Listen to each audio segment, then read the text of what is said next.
Good evening, and welcome to the Board of Selectmen's meeting for March 23rd, 2020. Ms. Vice Chair, would you lead us in the Pledge of Allegiance? Certainly. I pledge allegiance to the flag of the United States of America and to the republic for which it stands, one nation, under God, indivisible, with liberty and justice for all. On tonight's agenda, in a second I'm going to turn it over to our administrators to explain how this is being done by Zoom, but to go through the agenda, we start off at 6:30, reading the mail. 6:35, right afterwards, police department appointment of full-time is James Wren. Consideration of the police department's pandemic policy. C, bond anticipation note for smart sewer with Steve. D, the water department is here to go over a presentation on PFAS. That's followed by number 3, public input and updates, EHS interim director. Number 4 is vote to approve deficit expenditure declaration letter. Number 5, around 7:30, will be discuss town hall staffing to ensure continuity of critical operations, work from home policy, consider compensation options for employees at work. Followed by item number 6, approve Boxborough-Littleton intermunicipal agreement for animal control service. Number 7, discuss annual town meeting, annual town election, and debt exclusion ballot question. Number 8 is a continuation of the public hearing on spec pond on gravel removal. Number 9 is discussion of the temple nuisance complaints down on Great Road around 8:20. Item number 10 is Northern Bank Development discussion.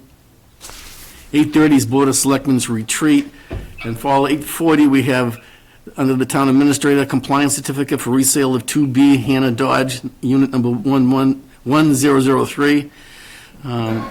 B, auditing representation letter. C, accept gift for Goa Foundation to the Council on Energy Assistance Program in the amount of $1,250.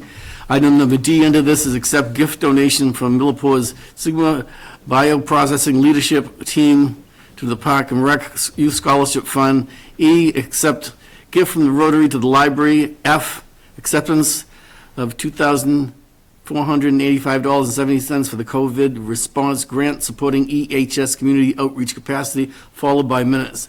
Now, what I'd like to do is turn it over to the administrators to explain how this is being broadcast. We have members of the board that are at work or at home. They're doing it by attendance, which is something called Zoom. So Joe or Nina want to explain how this works? Sure. For this meeting, we're using the Zoom platform. It is a platform for telecommuting, telemeeting, and it's being used by a lot of municipalities, as well as places of employment. We've been using it internally as well, meeting with people off-site as well as on-site, even within town hall. Between floors, we're using Zoom. And again, the purpose is to reduce the spread of COVID-19 and by practicing safe social distancing. One of the things is, because this is new, just beg everyone's patience as far as just trying to deal with any technical difficulty issues. One of the things is that we do have a chat function. So if there are people that want to speak once we get to items, if they can chat the group, then at least can recognize. It is set up so that people are muted upon entry. It's just to prevent background noise and just make sure that we can streamline tonight's meeting. Currently we have 12 participants, mixture of, like you said, board members, but then also staff as well as general public. Thank you. So we don't, if we don't want to hear from Glavy, we don't have to put him on.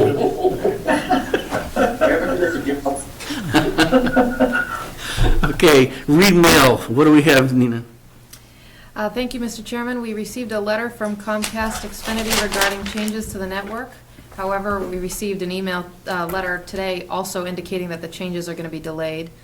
Another letter from Comcast Xfinity regarding their policies, procedures, channel lineup, and other pertinent information. And then finally, a letter from the U.S. Army Corps of Engineers regarding the Mill Pond Aquatic Ecosystem Restoration Project. We've forwarded a copy to Corey Godfrey, and there's no action required at this time. Thank you. Jumping right to number 2 then. Police Department appointment full-time. Can we put the chief on? Yeah. Let me Joe. Hello, chief, how are you? Excellent, thank you. Explain what we're doing here. James was interviewed a couple weeks ago, and now he's advancing up in the department. Yeah, as you're well aware, Dave Leslie retired back in September. When Dave retired, made an opening for a full-time slot for us.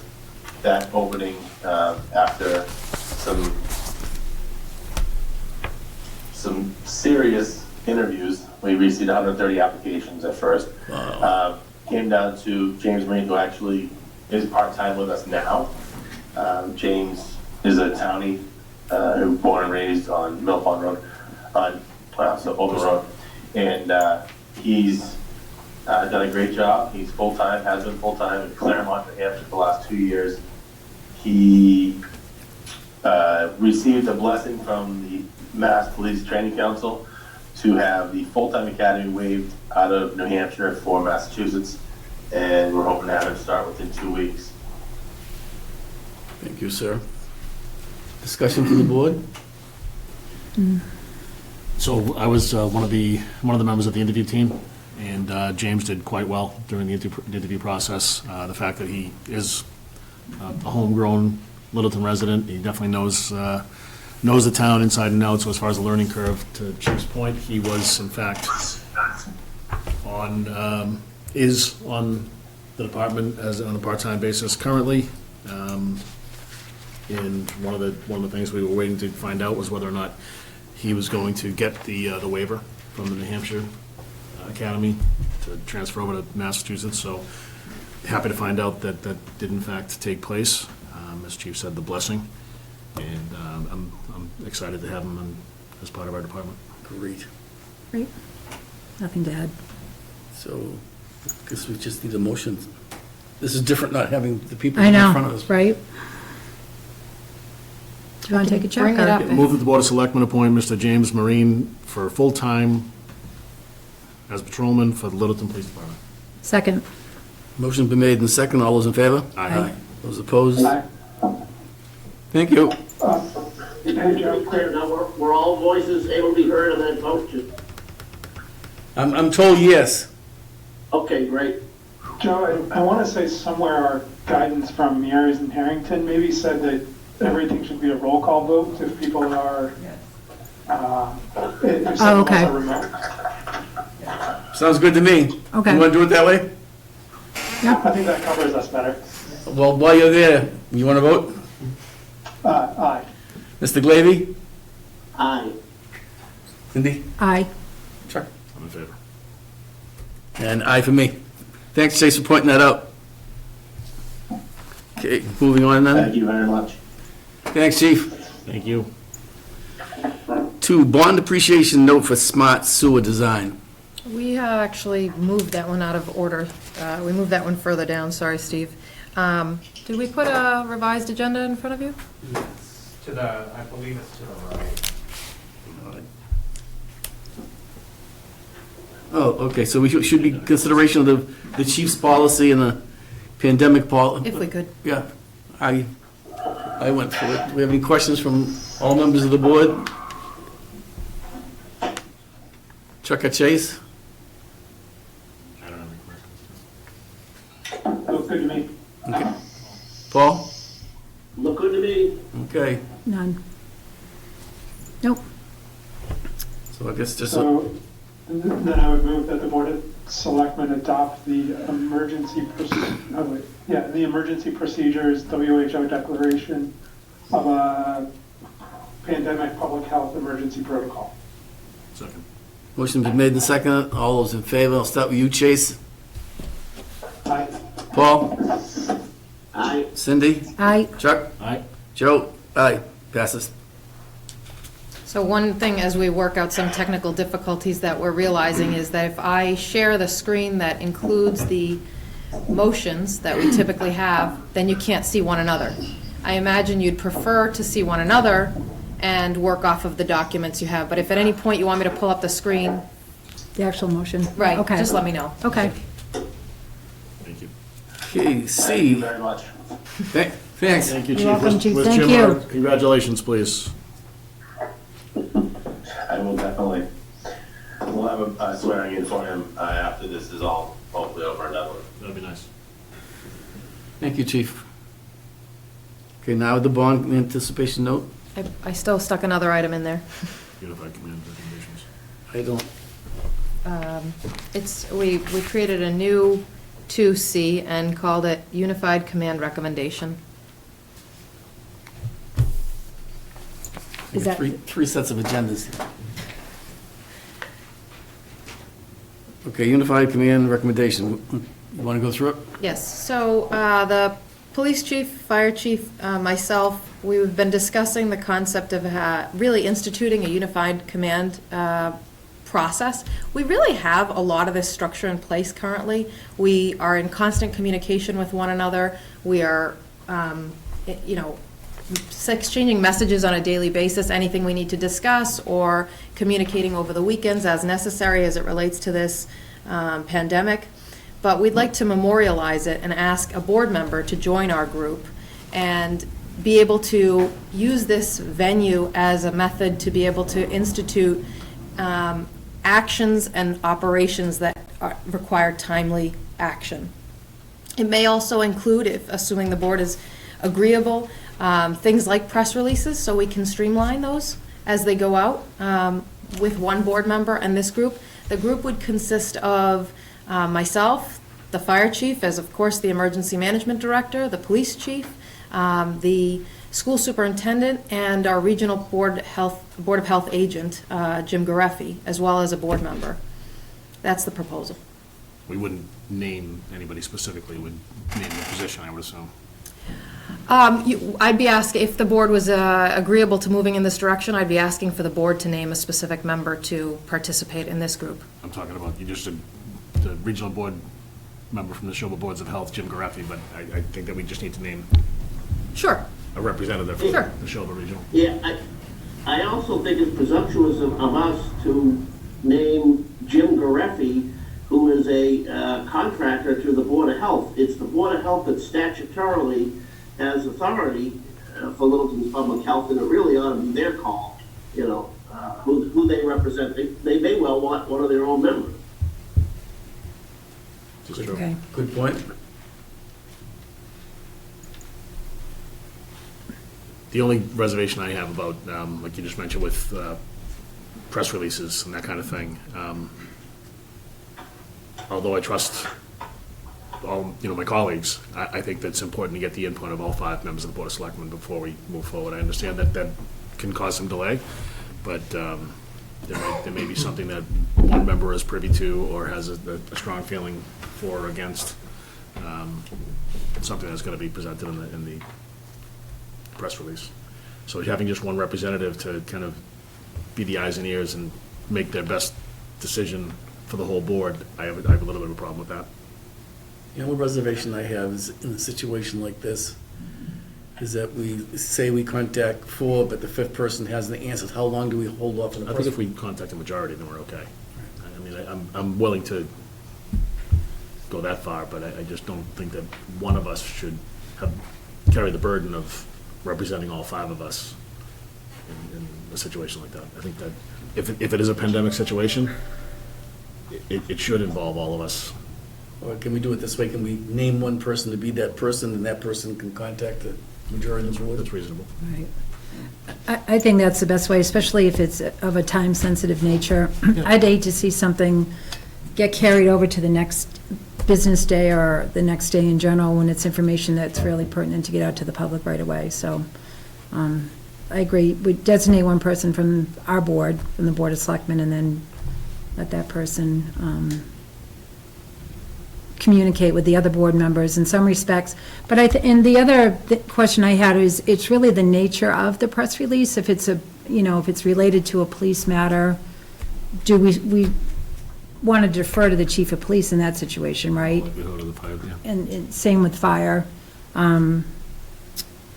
So I think it could vary, the situations could vary, so I just wanted to get more clarification on that, is in the And, nature of press yeah, releases, so. Definitely, if, this is not intended by any means to slow down or create more checks for the police chief or the fire chief to send out any type of press release. They would continue to go through their process in the way, if they were to send something out on behalf of their department, they would continue to go and do so the same way they normally would. Okay. What this would do is it would basically pull a team of people together around a table from time to time and by messaging, so that we can streamline certain operations. And then the idea would have been to also incorporate press releases on behalf of the town as a whole that could be sent out to represent whatever is going on. In the case, let's say hypothetically, there is a kind of template that Neshoba already has, but if and presumably when the town has its first confirmed case, which as of this morning, we didn't have any, according to our regional health agent, Jim Gareffi, there is a press release that could presumably be circulated and issued at that point in time. If there was any additional information we felt it was appropriate to add to that press release, and perhaps the answer is no additional information needs to go in, it's perfectly fine the way it is. Okay. But that type of communication can be, that the concept would be that type of decision can be made with that group and can be done expeditiously. Okay. All right. Paul and Chase, anything? I think I share Chuck's concern. I also am concerned that this pops into our packet in the third version of the agenda and has no support documents. I'm leery of going down the slippery slope of getting away from a full board consideration. We're using technology at this very moment that allows all of us to participate, and I think it should be very rare circumstances of urgency that would require a lesser group. I mean, if this just becomes a convenience where, round up 3 votes or have one designee act instead of the board, that's really not, I don't know if that's justified. Of course, in emergency situations, I think our chiefs are already empowered to act as they see fit, but for purposes of, the short term, I'm all for having the chair act as a part of this group. But again, I think the Board of Health should be involved, not the Board of, the Neshoba Board of Health agent. Thanks. Chase? Okay. I don't have anything to add beyond Cindy's comments. I think she pretty much articulated my position pretty clearly as well, that having someone there to help streamline things helps, and to the extent that we can do that, great. But I get the idea that we should all be involved. That said, if something is going to go out and I don't have an opportunity to take a look at it, I feel more confident knowing that at least one of you guys on the board was also part of crafting it, and that makes me feel more comfortable with it going out if I, say, don't have an opportunity to look at it. So do we need a motion for this, Nina? Only if the board was looking to go in this direction. I mean, I think the bottom line is whatever format, we'll continue to work with one another. I think that this would clearly define, kind of who we need to contact when we're making operational decisions. So why don't we do this? Why don't we shelf this for now, because some of Paul's concerns, some of my concerns, and bring it up at the next meeting, because it is kind of an 11th hour edition, and operate, just like you said, under the conditions that we're currently operating under until we actually put something in place. I'd rather get it 80% right. We don't have to be 100% right, but I'd rather get it 80% right, and I don't think I'm quite there. What do you think? It's fine with me. Just table it for now. Yeah, table it. On to D. Bring it back again. Thank you all. Okay. Okay, now, D, bond anticipation note for smart sewer. I inserted it, no, I'm kidding. Wow. Actually, I have two things for you today. First is the ban that we're issuing for the sewer design. I checked with Nick, and 500,000 would get him through November. I'm trying to line up a lot of the debt service that we have in the November timeframe or so. So the final issues are more of a May, November type of thing for cash flow purposes. So we have $500,000. We got 3 bids last week for this. The winning bid was from Century Bank and Trust for 1.2% for this issue. It was actually a little higher than I thought it would be. Yeah. So I have, Last one you got was what, 0.8? Something, wasn't it? the last one we had, I think it was like 125. Was it? Okay. Yeah. We did get a 1.8 bid on this one, so Oh, it's a okay. little difficult. So I have some docs that we need to sign, 3 of you that are here. The second thing is, speaking of interest rates, and this didn't make it into the packet, unfortunately. There's some docs to get signed. Thanks, Joe. Thanks, Steve. So Mark, we need to do it. We did revise the packet to include Thanks. that, however. Okay.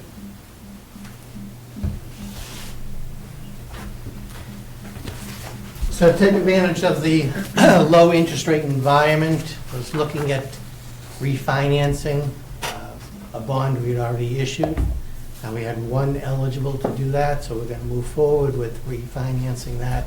It's the police station bond, so a lot of it is excluded debt. So it'll be coming right off the tax rate for the residents, save us about $42,000 a year in refinancing that debt. Second thing, because interest rates are so low, our original plan was to, for the library project, to roll bands over as we needed them going through this process. And in FY '24, to issue what was finally going to be around this $7.2 million bond. In discussing it with Unibank, our financial advisor, we decided that best thing to do financially is to move forward, bonding $5 million of the debt service. We know we're going to be doing at least $5 million in bond at the end of this. Let's bond it now, take advantage of interest rates, start paying it so there's a little extra debt service in the first initial years, but the savings, as you see in the memo, when we get out to the 3rd page, you can see in the chart, $2.3 million in savings if we bond now, as opposed to our original estimates were in putting this debt together. So this, I believe, is a no-brainer, so I believe with the board's blessings, I'm going to move forward and bond $5 million of this when I reissue this debt. We're looking at somewhere around 165 for a 20-year note right now. So we need to take advantage of it. Okay. $2.3 million savings. Yes. That qualifies for no-brainer. Right? I'm throwing you guys a softball. Any discussion? No. And that Great, was, great job as always. Thank you both. that was the only debt that was eligible. Yeah, the police station, yeah, right now. So, no motion is needed in this, right? Motion for the ban. For the one that I just signed? Yes. Awesome. I post-dated it. Do you want to put that up on the screen? I got it right here. Move the Board of Selectmen vote to approve the sale of a $500,000 bond anticipation note of the town for sewer design, authorized October 29th, 2018, at special town meeting Article 10, dated April 1st, 2020, and payable November 20th, 2020, to Century Bank and Trust Company at par and at net interest cost of 1.2%. Second. Motion been made and second. Mr. Gerber? Aye. Mr. Glavy? Aye. Ms. Napoli? Aye. Mr. DeCoste? Aye. Mr. Knox? Aye. Thank you. Thank you. Does that cover the library as well? I guess, looking at that, that was just for the sewer aspect. Do we need one for the library? I don't. Not at this Well, point in yes. time, no. So we're all set with that? Yeah. Okay. Now, finally, E, time for the water department. Welcome, gentlemen. Yeah, thank you. Thanks for having us. We both go down with COVID, I don't blame you. Drink some hand sanitizer. Yeah. So Nina has a slide there, she can pull it up. I guess before she starts, I guess the genesis of this was, we had that meeting on February 4th, with yourselves, the Board of Water Commissioners and the Board of Health. It didn't seem like things ended great that meeting, at least to the public, but I know internally, between town staff and our staff, we have good direction on that meeting to move forward with what we need to move forward with. We also realized coming out of that meeting that maybe some more education needed to be done of, specifically the Board of Health, but just keep having conversations and try to, keep this moving in a positive direction. So, it's complicated, this whole PFAS issue for several different reasons. It's hitting different functions. It hit the landfill, hit the, our public water supply. 85% of our water is served by Littleton Water. The other 15% are private wells, so you have that aspect to it as well. A bunch of private wells are in that area. So I know it's involving many boards, and it's a very complex issue. But I think all staff, between town and Littleton Water are working towards a solution that will protect the health of the residents in this community. One thing I want, and the reason why we put this slide in here, I know you guys know about the water department, but a lot of times to the residents in the community, they don't understand how robust the water department is. But there are 12 licensed and highly trained, skilled individuals that make up the water department. It's not, usually Corey and I are here talking to you. It might seem like it's a Nick and Corey show, but it's way beyond that. We have multiple different checks and balances on us. One being our own Board of Water Commissioners who are elected by the residents of this community, but also the Mass DEP.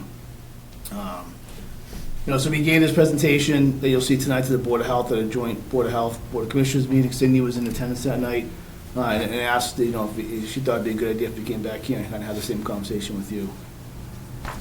So I'll turn it over to Corey. All right, thanks, Nick. If you don't mind going to the next slide, Nina. Yes. Thanks.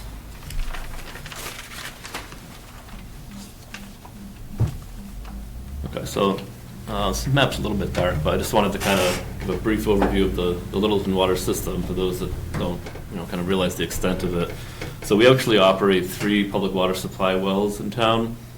There's the Wickham Ave wells, the Beaver Brook wells, and the Spectacle Pond well. And those wells pump an average of 1 million gallons every day to serve our customers. We have 2 treatment plants, one at the Spectacle Pond wells and one at the Beaver Brook wells. Those filter out iron and manganese. And then we have 3 storage tanks in town at Cedar Hill, Newtown Hill, and Oak Hill. Those store 4 million gallons of water at any given time. It's sort of like an emergency reserve capacity. And then we also have 80 miles of water main throughout town that deliver safe drinking water to 3,300 homes and businesses in Littleton. Now, the thing I want to kind of focus on for the next couple of slides is, I just said the word safe drinking water, and that actually has a real meaning. It's not just a word that we throw around, so I kind of want to get into that a little bit just to give the background for people that don't realize. Next slide, please.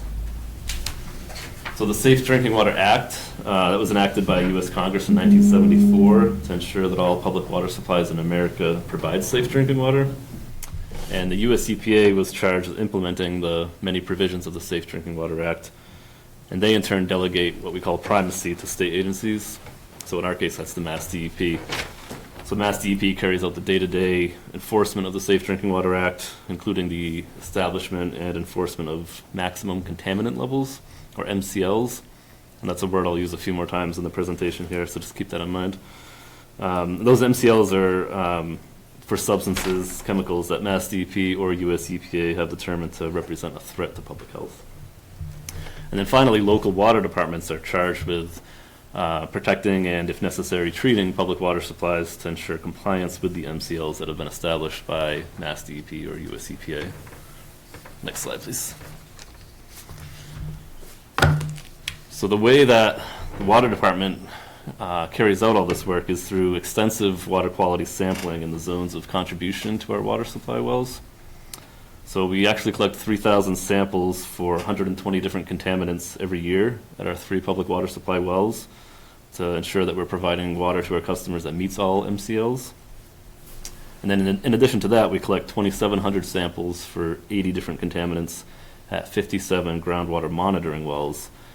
Those are located at potential contamination sources in town, including industrial and commercial properties for the most part. And then, in addition to that, we collect 65 samples for 13 different parameters at stream and lake locations throughout town, just to get an overall picture of surface water quality in town. And all water department staff are trained in proper sample collection procedures, and then I have specific overall responsibility for water quality here at LWD. Next slide, please. Okay, so this is a very simplified flow chart, but I think it gets the main point across to the general public, and it's a little bit hard to see here in the room. Hopefully people at home can at least see it a little bit better. But essentially, we're required to report all of our water quality data to Mass DEP and to notify them immediately anytime we find a contaminant above the MCL. And if a contaminant is above the MCL at one of our water supply wells, Mass DEP's drinking water program will require installation of a treatment system capable of removing that contaminant. On the other hand, if a contaminant is found at a monitoring well or surface water location, then it's compared against what they call a GW1 standard. Same idea as an MCL, but it applies to environmental samples as opposed to public water supply samples. And in that case, Mass DEP's waste site cleanup program will require the property owner to clean up the pollution at their property and to hire what's called a licensed site professional to determine the extent to which that contamination has migrated off-site. And then that property owner becomes legally and financially responsible for any impacts from that pollution. So there's the public water supply sampling that we conduct, and any violations of the MCL are our responsibility to sort of solve. And then there's the environmental sampling that we conduct. In those cases, if there's a high level of contaminant somewhere, that's the property owner's responsibility to resolve. Next slide, please. Now, so far, there's no MCL for PFAS. And in fact, no one even knew what PFAS was really until a few years ago, several years ago. So no public water system anywhere in the country really had sampled for PFAS until about 5 years ago or so. And that's when the US EPA required a very small subset of water systems to sample for it, just so they could get a general sense for how. Corey, sorry to interrupt, just for getting a couple complaints about lost audio, and I got a signal that says my microphone's not working, so I just wanted to make sure we're back.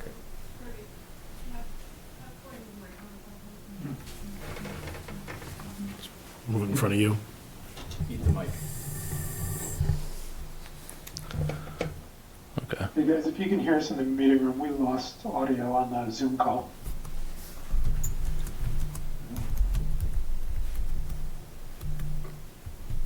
Couldn't even hear me clicking my pen?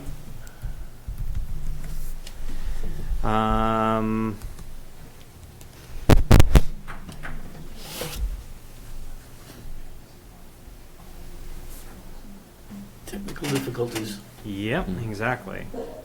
The old TVs, didn't they put that across the screen? Yeah. Okay.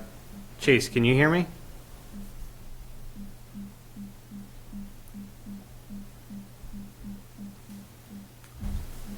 Somebody's banging a water bottle or something.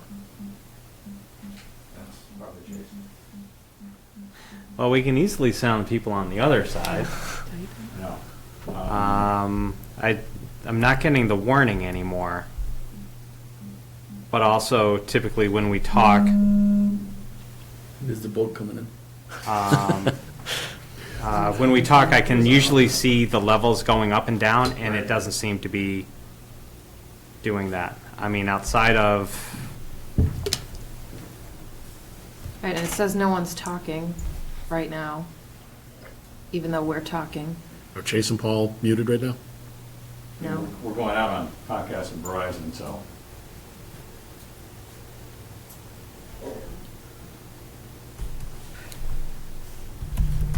So the TV part's working? It's As far as just I know, Joe. it's the Zoom part that's off? well, I mean, that's where it's got to be something connecting in to this computer then if.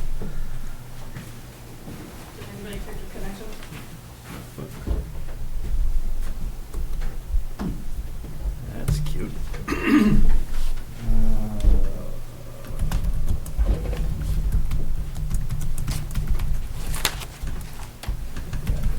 Dropped here.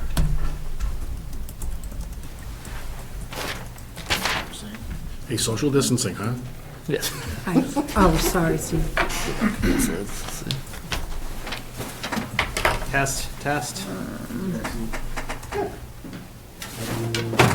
Oh, geez, Judy, it wasn't me. I did not push her.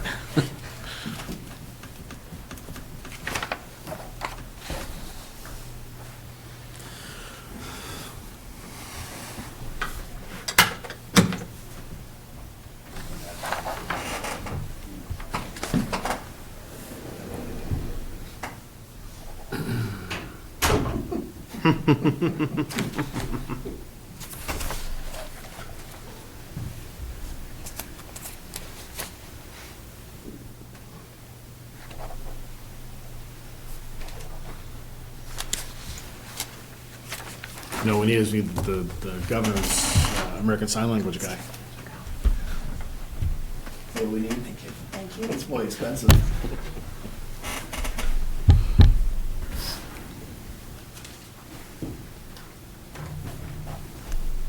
Are a lot of people texting in or chatting in? A couple people, but then I chatted out to the group saying that we're working on the audio issue. We got our best guy on it. There he is. So, what do you mean? You're still shouting. Hey, Judy, I actually put that up for people at home more than anything. Did I miss one? Maybe that's a Joe question. Want signatures? Okay, I think I'm getting now sound levels. Oh, yeah, I see We're back. Okay, Did I miss? so, Pull that out. yeah.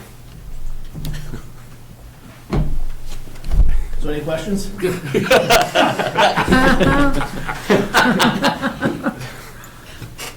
Actually, we should have had you tell jokes in between. Wait, you had the stage. Well, cable is still going. Right. Should I back up a few slides? Where did we lose people? I just, it was as you were starting to speak into this. Once I started getting the message, I tried interrupting it. Yeah. Okay. Okay, I'll start over on this one then. So I was just saying, as of right now, there's no MCL for PFAS. And in fact, no one even knew what PFAS was until just 3 or 5 years ago. So no public water system had ever sampled for PFAS until that time either. And that's when the US EPA had asked a small subset of water systems across the country to sample for PFAS, just to get a general sense for how widespread the issue might be. And so I did also want to mention that PFAS, when we talk about it, we kind of talk about it as if it's one chemical, but in fact it's a family of over 7,000 related compounds. But laboratory procedures only exist to measure 25 of those currently. So most of them that are out there we don't even know about. But EPA method 537.1, that's the method that Mass DEP requires be used for drinking water. And it measures the 18 PFAS compounds that I'm showing on the screen here. And then last year, in January 2019, Mass DEP announced its intention to develop an MCL of 20 parts per trillion for the sum of 6 of those PFAS compounds. And so those are highlighted in yellow there.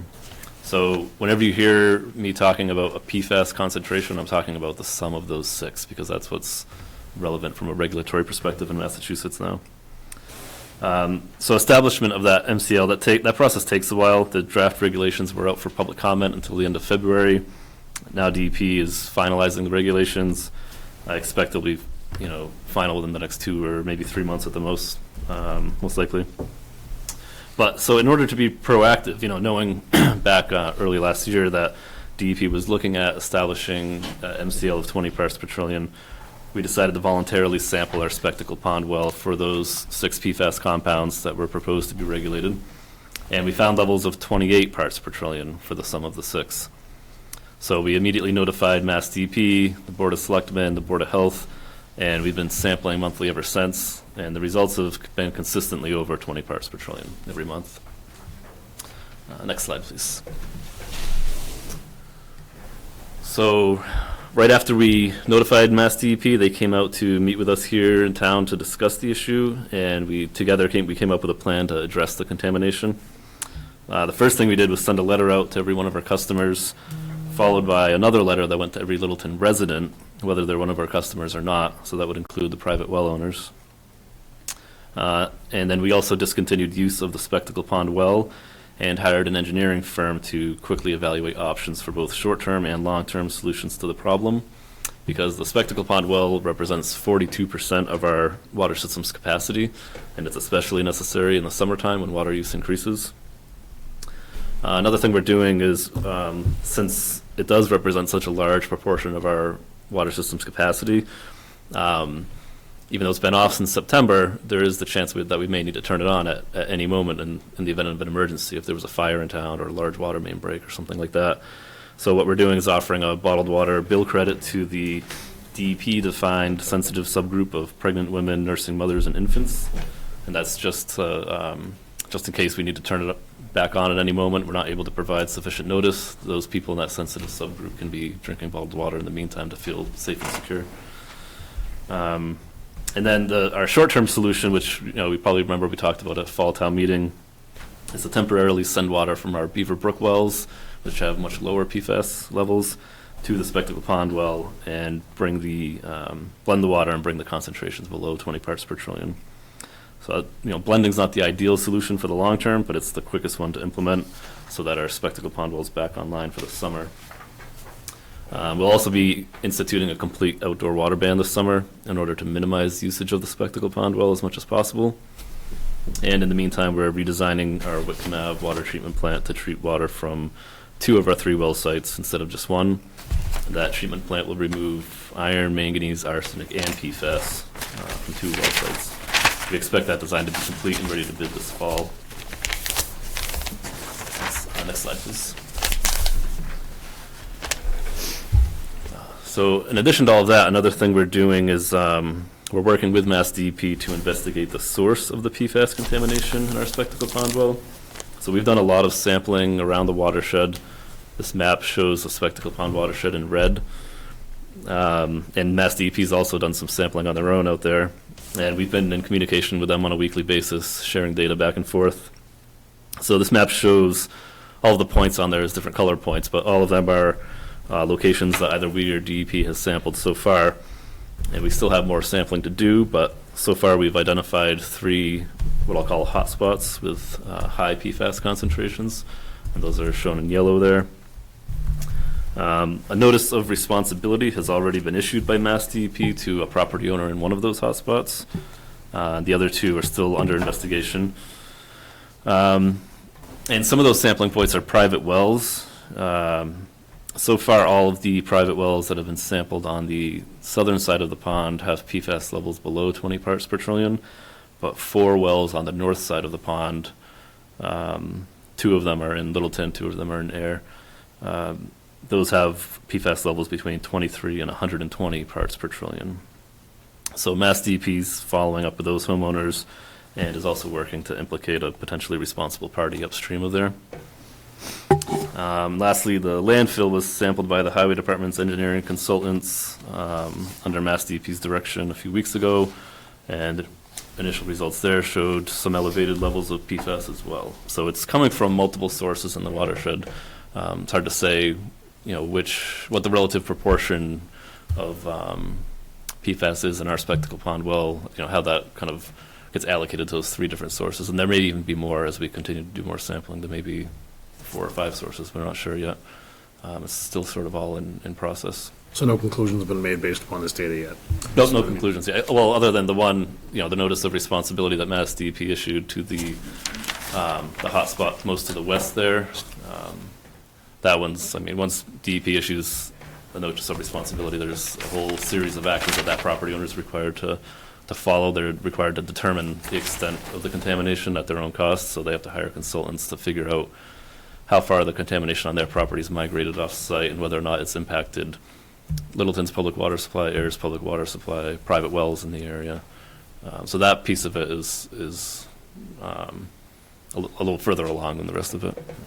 Yeah, I think it's important to mention here before Corey gets off the slide that, the Board of Water Commissioners have committed to the community to try to find a source of PFAS, which I think was kind of part of the rub on the 4th,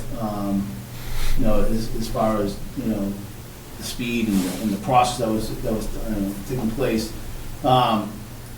We've been working closely with Mass DEP on this. And in fact, they sent us a list of about 50 steps and testing points of additional information they want. So it's now becoming to a point that's beyond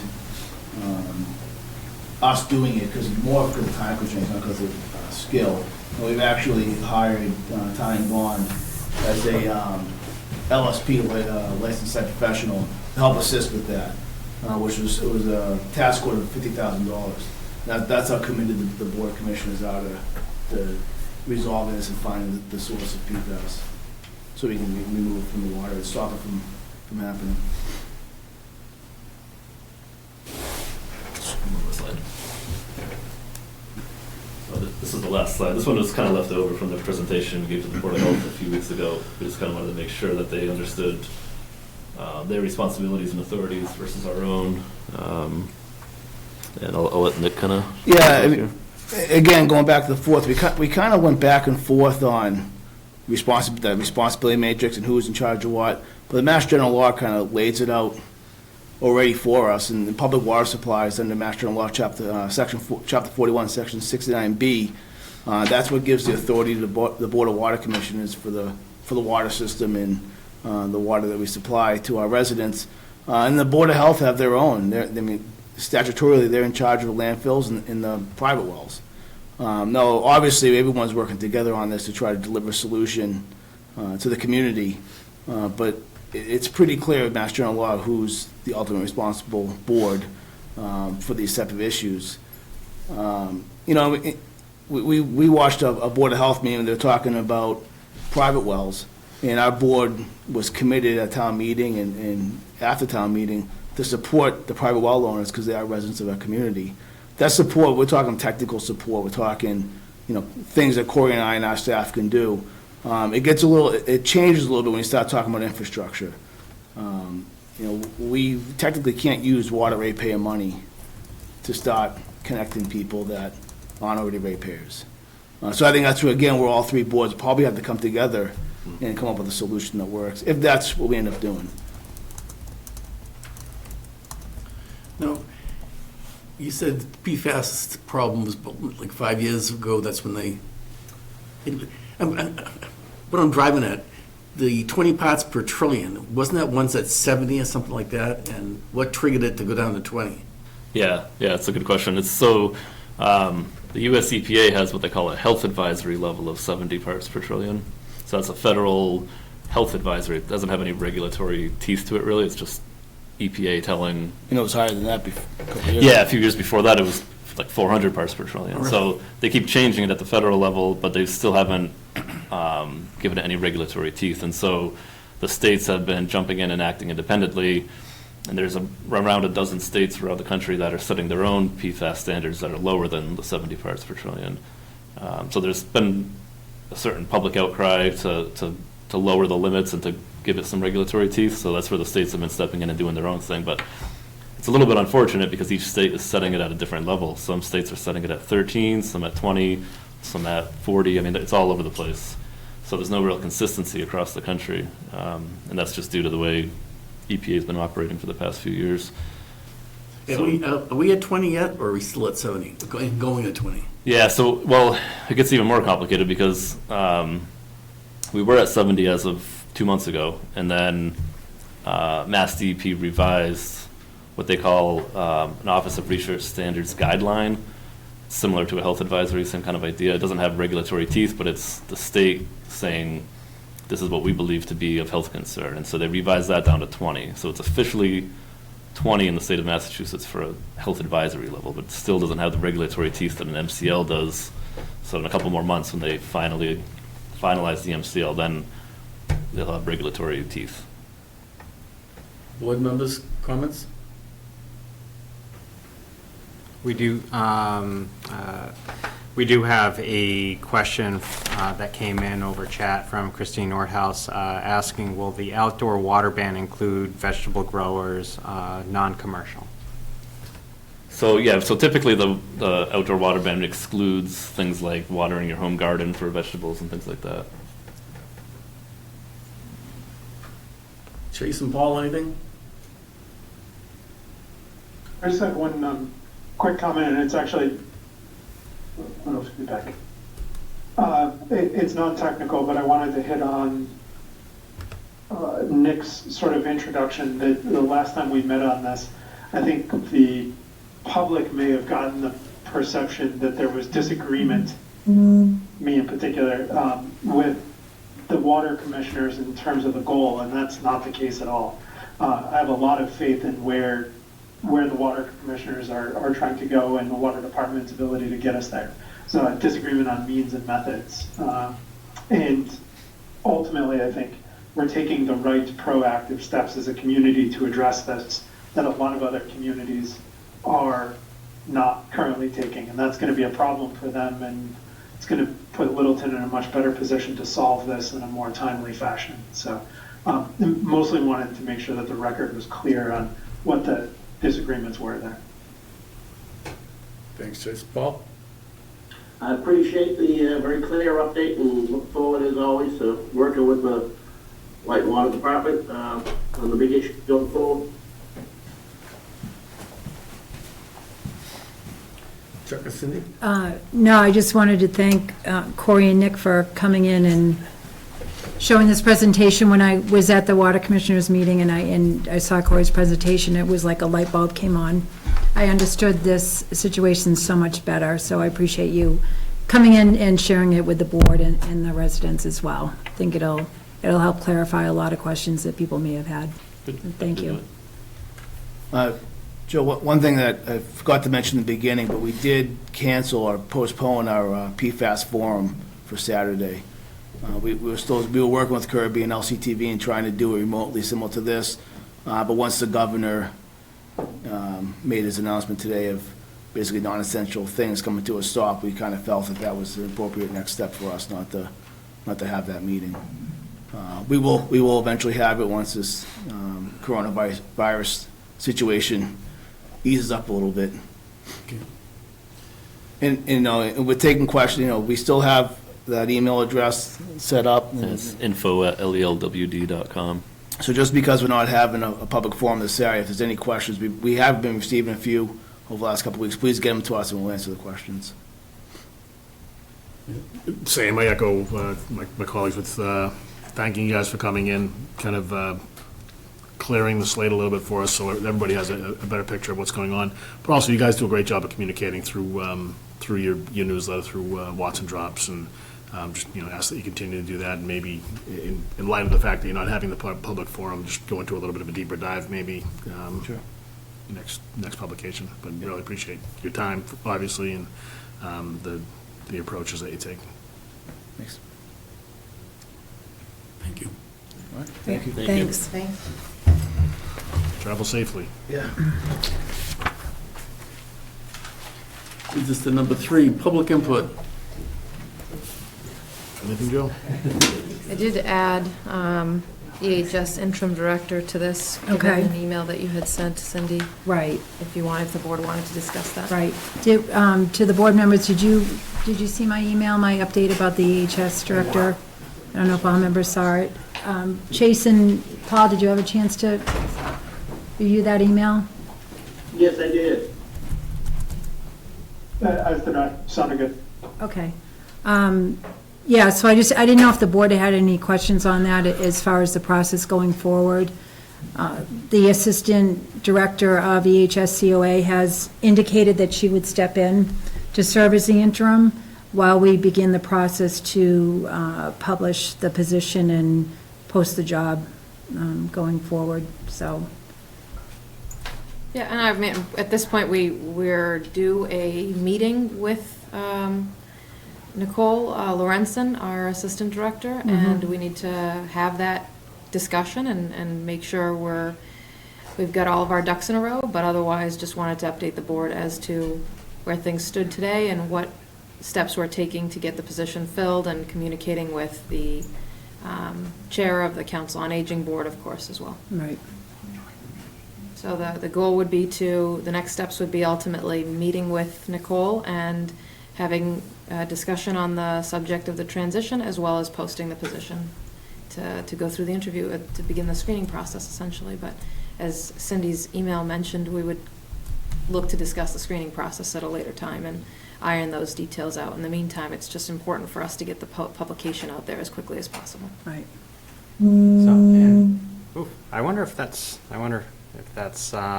like asking, almost raising your hand up. We do have Christine Nordhaus would like to ask a question under public input. Can we finish this topic first? Yeah. Thank you. So when Pamela left the position prior to Liz coming on board, sorry, Joe, the assistant town administrator at the time kind of acted in that capacity.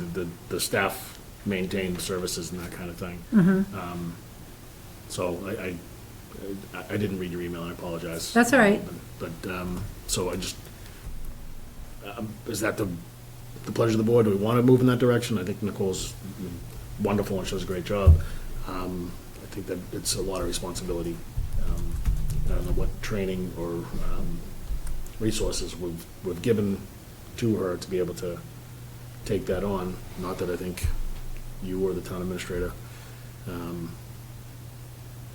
have the bandwidth to be able to take it on either, but it's kind of, the way that we approached it last time was with Anthony stepping in as needed, Right. essentially. It was just part of his roles and responsibilities. Right, so at that time, when that did occur, we didn't have an assistant director, I do not believe.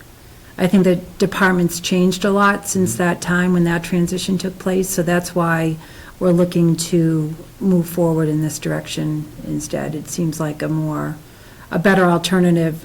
Clearly, Nicole's, there's a lot going on with that department now that she's familiar with. Sure. She works closely with Liz every day. So it just seems like that would be the next natural step in the transition. Yeah, and I would just throw out there that as an interim, the resources be available to her, and if there is some sort of any kind of training or anything like that. I will say that I know that the current EHS director, Liz Trediak, has been working with Nicole to get her, ready for the transition as a whole. That's a And good so leader. I Good. know she's been proactive in that, and Nicole has been working with Liz, Good. more than cooperatively. Obviously, they've got a great working relationship, Right. so I don't foresee any issues. Okay, good.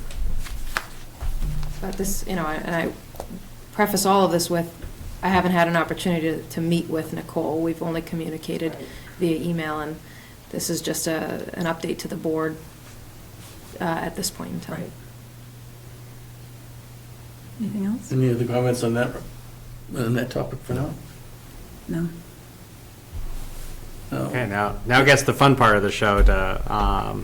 We do have two comments. One, Christine Nordhaus, so we can unmute so she can just ask her question. And then we did get someone else. I think that's what the buzzing is. Oh, When you hear okay. that, I think that's like someone, whoops, I don't want to. Raising their hand? Exactly. So, probably, everyone bear with us.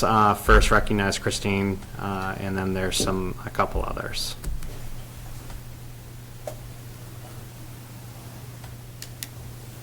Thank you, Christine Nordhaus, Star Hill. Mr. Chair, everyone, thank you so much for all of your incredible hard work these last couple of weeks. I have been really inspired by the work, especially of our emergency response people. It's amazing. And if there's any way the public can help, you should let us know. But that's not my question. I wanted to know if the town can, and I see that from the agenda and following the meeting that you're taking care of a lot of the town's business, which is great. I'm wondering if the town intends to continue with host community agreement negotiations with Littleton Apothecary. I haven't had response to any of my communications for the last month.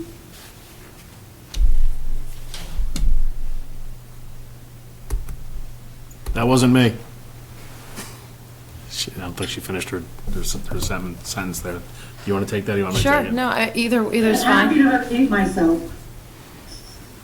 Either's fine. I will say that we have been in discussions and communication with Ms. Nordhaus, and we have most recently, Selectman DeCoste sent an email to Ms. Nordhaus, and the goal being trying to get this negotiation squared away for the upcoming meeting. The goal was, of course, this meeting, but considering everything that's been going on and what Chuck communicated to Ms. Nordhaus was essentially that we've had a lot of things going on with this pandemic, and it's that we were not going to be including it on this agenda for tonight because we had a number of other issues that we needed to resolve, and that we would be planning to take it up at the very next regular Board of Selectmen's meeting. Did I miss any points on that, Chuck? I think that's where our goal is, and Christine, you can confirm this. We had floated a couple of dates for us to have a conference call with That's right. Nina, Chris Heap, myself, and you.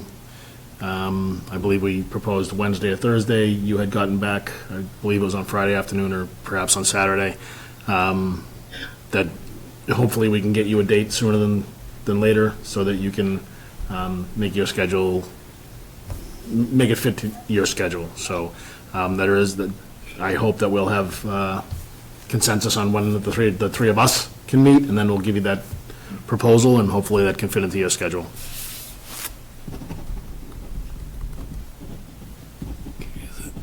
Does that answer that?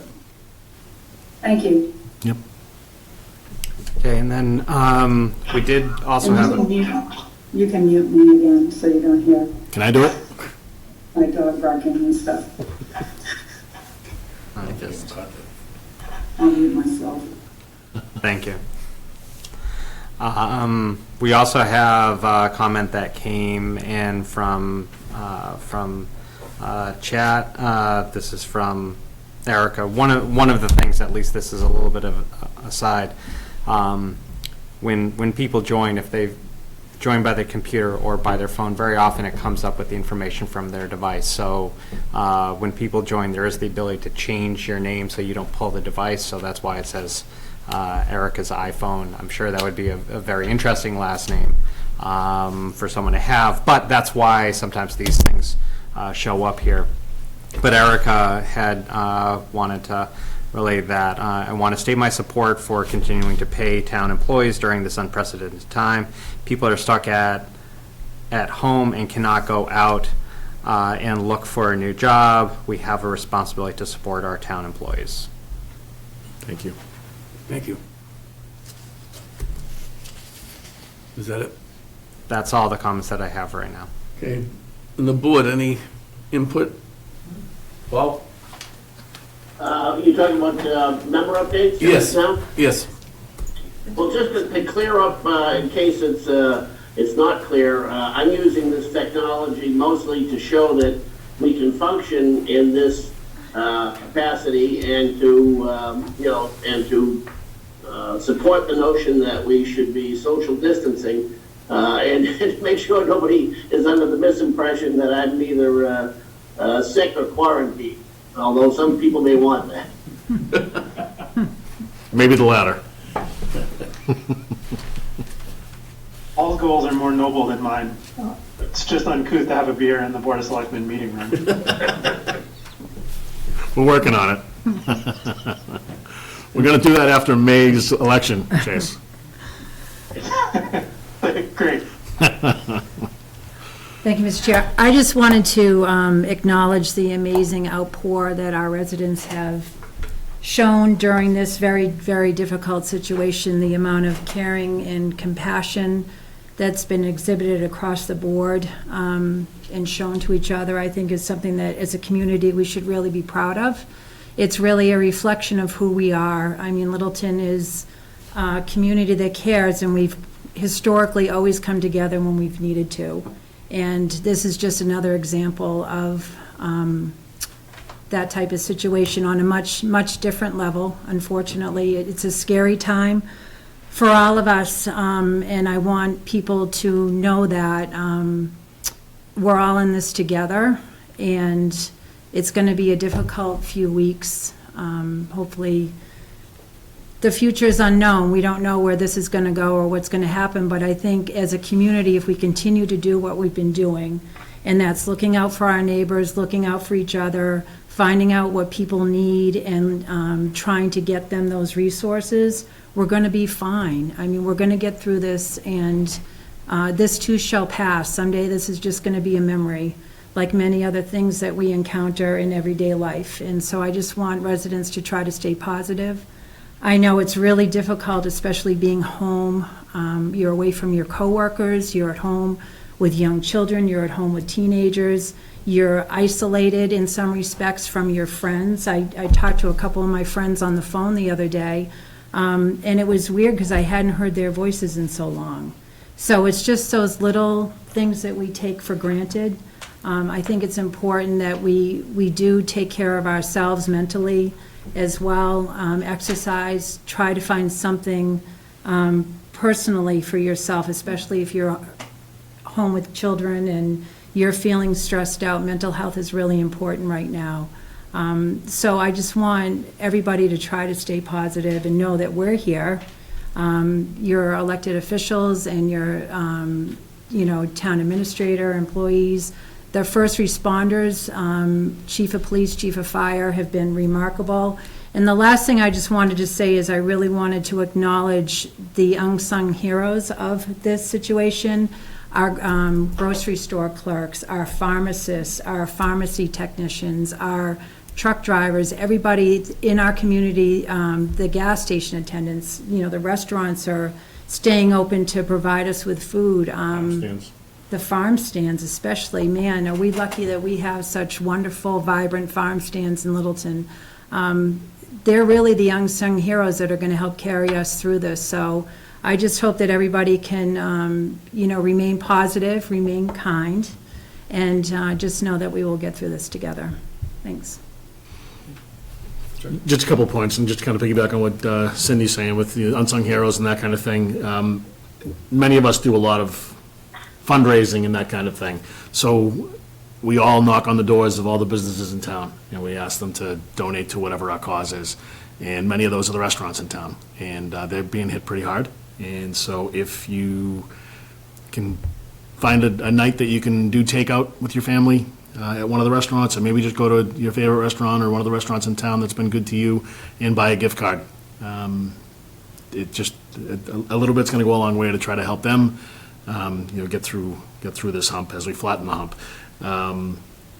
The other thing is, and I'm not sure if the clerk's here to speak to this or not, but the censuses have shown up in our mailboxes, so it's important that we all fill out our censuses, censi, and the census, and get those back. I know Bill Galvin, the Secretary of State, has put in some ads on TV with crowding on the MBTA and things like that, but this is truly how we end up getting more federal money, and so just ask that people please take the time to either do those and mail them back in, or do them online, and help us help our own community. Thank you. I just want to mention, I know that the Littleton Business Association on their own, and that President James himself has done almost that thing. He has contacted many of our local small businesses to find out what aid the business association could aid on, and one of the ideas was to buy gift cards if possible. So I want to congratulate him. He's been working on it now for probably a week now to try to organize it, and a lot of it, he's doing a lot of it on his own, so to James, hats off. All right. Absolutely. Hey, Joe, can I jump in real quick? Sure. Cindy gave some specific examples of sort of where people are sacrificing in our community to improve the overall outcome. The chief mentioned to me as we were sort of screwing around getting the technology working earlier today before the meeting that Hilton is putting up officers at a very discounted rate so that those officers don't have to go home to their families. And that was sort of a knock me off my feet moment to think that not only were we asking our law enforcement officers to put themselves in harm's way in a normal sense, or whatever normal is for them, but then they're not able to necessarily always go home to their families because of what they may have been exposed to at work. So there's a lot of different sacrifices going on right now to try and keep the community safe. And there's a lot of businesses, as much as we're stepping up to support those businesses or trying to, those businesses are also stepping up to support us. And so it's, well, it goes back to Cindy's overall point that we certainly can get through this together, and so far, so good. And we just need to keep doing it and recognize that everybody's sacrificing in very different ways, sometimes in very significant ways. So again, recognizing that we have a meeting, I have a couple other tidbits to ask, or at least comment that being asked, if can entertain me. Sure. Our EHS director had said, sorry, I have to scroll back up. The EHS department has logged 425 outreach contacts and activities so far this month, when they only log 325. So they're above where they typically are. Also received old-fashioned chat trying to advertise, or at least give us a heads up, that Emerson Hospital has created a website asking or letting people know how they can help. We'll put this out on the town's website and social media, basically asking as far as different donations, businesses donating gowns, as well as surgical masks, hand sanitizer, and stuff like that. So definitely is a need out there, and we can try to make those match those requests with maybe people that may have some connections to provide that. Also, you mentioned about restaurants. Also, a lot of grocery stores are also doing the curbside or delivering groceries, and did ask, or someone did ask a question whether or not people that are watching are able to pitch in additional comments. Additional comments or additional funds? to Sort of pay for the hotel rooms? similar statements as far as either recognition or offers. I think we're covered it, with the exception of healthcare workers. I think that's the only thing that we really missed is, all the healthcare workers that are, you brought up truck drivers and that kind of thing. I think that's, Right. that's my opinion as far as public input is concerned. Yeah, that's fine. That's it. So we can move on. Yeah, exactly.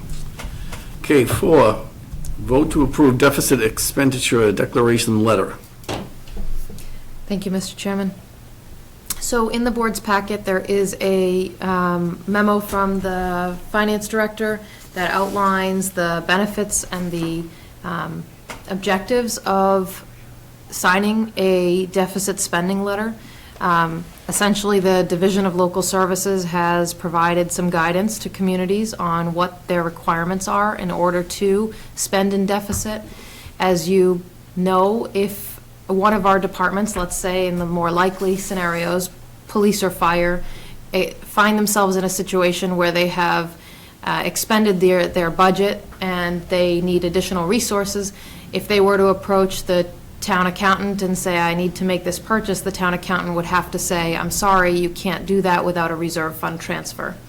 This, if we're able to file this letter, it would streamline and expedite the process by which allowing the town to ultimately expend those accounts into deficit as long as they were obviously in accordance with the associated costs relating to this pandemic. And the finance director obviously would also make sure that our office, both the town administrator and the board of selectmen, was informed of any overages as we go along. So essentially, this allows us to rob from Peter to pay Paul because we're not going to be able to do those it's more expeditious. That's We can right. get the money moving. Exactly. Moving faster. Yep. Any other comments? I think the fact that, Cheryl's looking at everything. Yep. And, it's a new set of eyes, and she's uncovering opportunities for us to maybe be more efficient, or just to find different ways of doing things than we have in the past. So I'd entertain this. Yep. Comments from Paul or Chase? As long as it sticks to the issues relative to the pandemic and doesn't kind of blend into becoming permanent policy, I'm all for it. Yep. That's the intent. And also written in on the letter. Yep. So, Then I'll move that the board vote to authorize the chair to sign the deficit expenditure declaration letter as presented. Second. motion made and seconded. All those in favor, we'll start with Chase. Aye. Paul? Aye. Cindy? Aye. Chuck? Aye? Joe? Aye. Thank you. Moving on to number 5, discuss town hall staffing, ensure continuity, critical operations, work from home policy, consider compensation options for employees out of work. Thank you, Mr. Chairman. At the Board of Selectmen's last meeting, the board requested that we develop a written policy that the board could consider with relative to working from home, or you could call it telecommuting, you can call it anything really. So we've presented in the packet a staffing policy, and at the last meeting, if you recall, I had imagined that there would be there would be 2 different policies, one that would cover both telecommuting, separately, telecommuting, and a separate policy relating to employees whose job function has been temporarily put on pause, so to speak, considering the pandemic. And in looking at different policy templates that existed, it was actually easy enough to combine it into one policy. And as a result, in the packet, there's really just one line. And if you look at the third page, page 3 of 3 in the policy under item 12, it touches on the concept, should the board wish to move forward with continuing to pay personnel whose positions are on pause, it provides a date certain that the board can set, and ultimately, one policy can be adopted, and it's all as it relates to this COVID-19 pandemic. So I'd be happy to go through the policy if the board would like, or answer any questions specifically that members have. Okay, board members, any questions? I have a question. We specify in here the determination of telecommuting and who has to be fully on site, specified either by the department head, the emergency management director, or the town administrator. 2 questions there. The emergency management director, who fills that role? Is that Scott? Yes. Okay. And in the event of conflict between those, how is that resolved? I think and Chase, do you know what exactly where that's I'm looking under at 5A. A, correct? 5A, yep. I think the intent there was, if we have a situation where we require swift action for someone to be on site, if the emergency management director needs someone physically present and needs them there quickly, they can make that call. I think that the goal here is that we would all be in lockstep with one another. If, for instance, I'm trying to think of 2 different categories to answer your question comprehensively.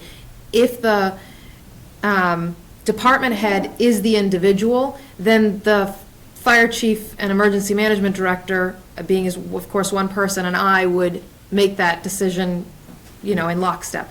If the department head is, if it's their staff member and it's not the department head, then we would want to make sure that the department head is in the loop on the subject and is 100% aware that there's been a classification change to the role of the individual. But bottom line is, the appointing authority would be the ultimate decider if there was any type of disagreement, would be the bottom line. So it could be the department head, it could be the town administrator, it could be, this doesn't really cover others that are Board of Selectmen appointing authority. Okay, thank you for the clarification. Sure. Anyone else? I read through it. I didn't have any questions or comments. I thought it was in line with what we were asking at our last meeting. I think it's pretty straightforward and clear with the expectations and the purpose under the circumstances.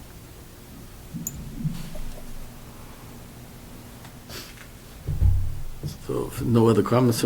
Honestly, I haven't had a chance to give it a real review. I apologize. I had a lot of priorities that came in front of this weekend. So I'm kind of catching up right now, and I don't know if Paul has any comments. Anything, Paul? I don't personally have any problem with it, again, as long as it's in the context of the pandemic and doesn't seep out otherwise. I think it bears monitoring if implemented. Otherwise, I'm satisfied with the language that's written. Thanks, Paul. I've read through it too, I don't have a problem with it. If the four of you are okay with it, I'm not going to hold up the meeting to do the review. So they'll trust the will of the board. Do we just need to insert that date, Nina? Yeah, correct. Do we want to follow the governor's lead here? Is that something that, That would be consistent with the school's lead Yeah. right now as well, right? right? Yeah, that's what I was thinking. What's the date with the schools? Yeah, But maybe they're April all 5 7th? days, 6th and 7th. Yeah, I'm not sure what the schools is actually, but Jace, you might have that. Obviously, the governor's is the 7th. The governor's is the Schools are 7th. sixth. In theory, my kids are going back to school on the 6th, but we'll see. Where are you sending them? So I guess I propose would the say se- I'd propose the the schools are the 6th, so let's match it to the schools and then see where we go from there. This is going to change in a week and a half's time anyway, Right. probably, so. A likelihood.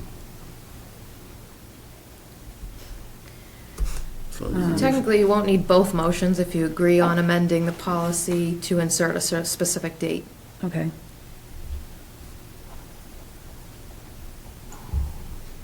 As far as technologically, Nancy has been, Oh, I'm glad you brought that up. The staff has been phenomenal. Not only our IT staff, our HR department, everyone is working cooperatively and working so much in unison to get things moving. The town clerk's office has been phenomenal. I could go through every department to tell you, people are really putting, pedal to the metal to get everyone prepared and working and able to work as effectively and efficiently as possible if it is remote or even if it is on site.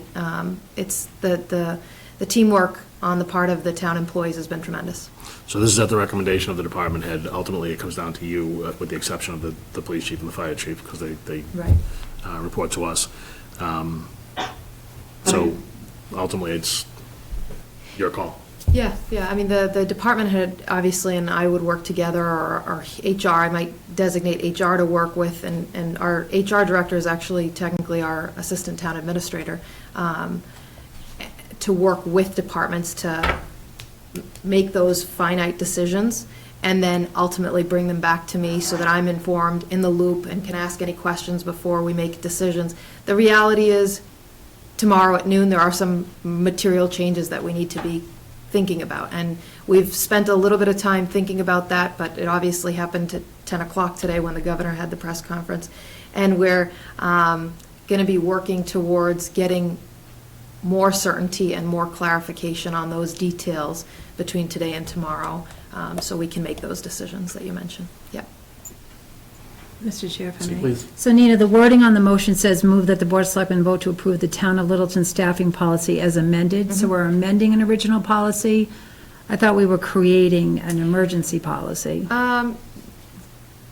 You could word it any way you like. The way I've worded is suggesting that you're amending it by inserting that date, and you're approving the policy that you amended. But if you want to word the motion differently, that's whatever is I'd be sure to comfortable for put the the word board. emergency. Yeah, I want to make sure that this is a, Perhaps even dating it. I mean, anything you want to do to Yeah, I tie it think- to it is perfectly right. fine. even maybe put in the word in light of the current epidemic. I think just so that we can identify, Sure. years from now, people are going to say, oh, where did that policy come from, or if. Sure. So the second motion was, The second motion you don't have to take up if you approve the policy, because the policy contains the language necessary to approve. If you look at 12, item 12, it says all employees will continue to be paid on a regular schedule during the declared emergency without a requirement to use personal time off allotments regardless of telecommuting categorization, health status, through blank date, at which time the policy will be reevaluated. So you could say, move that the board vote to approve the Town of Littleton staffing policy as part of an emergency response relative to COVID-19 as amended.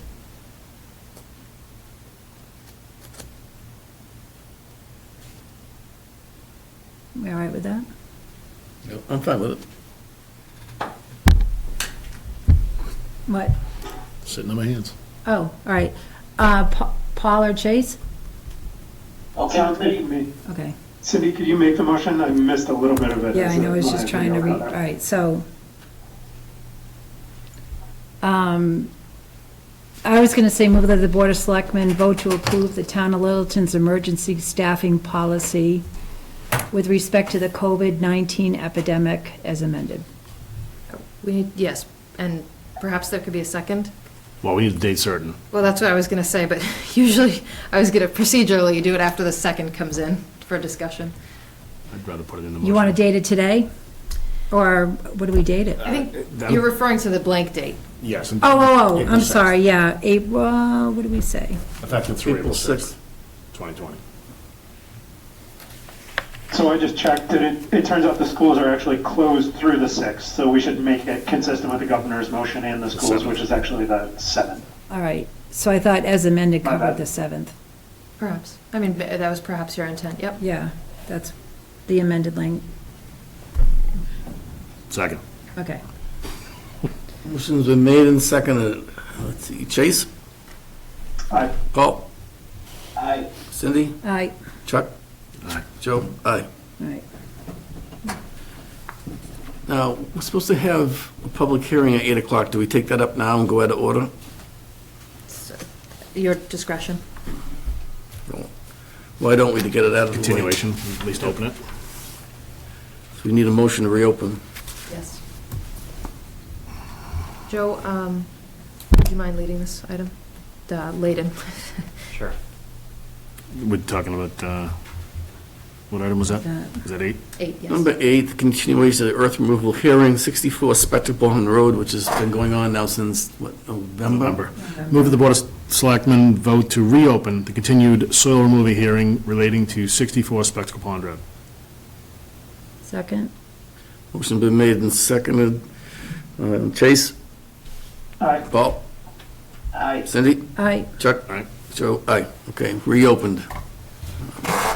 We have information from Attorney Gould. And I guess, Chase, you went through and read all the engineering water runoff. Calculations weren't there, though, right? They weren't there? That's right, they weren't there. the conclusion that I reached when I took a look at it was that the engineer's assessment that adding I don't know what we want to call it, there were two high points, and adding the height of the bridge berm? between those. Yeah, the height of the berm. The engineer's analysis that would be no less protective of flow to the north makes sense to me. It's reasonable. There were no calculations, so what I sent to them was, in so many words, you can go forward and do this at risk. You still have to give us the calculations. It still has to be stamped by an engineer, and those calculations have to validate what you're saying, which makes sense from a technical perspective, but they didn't back up.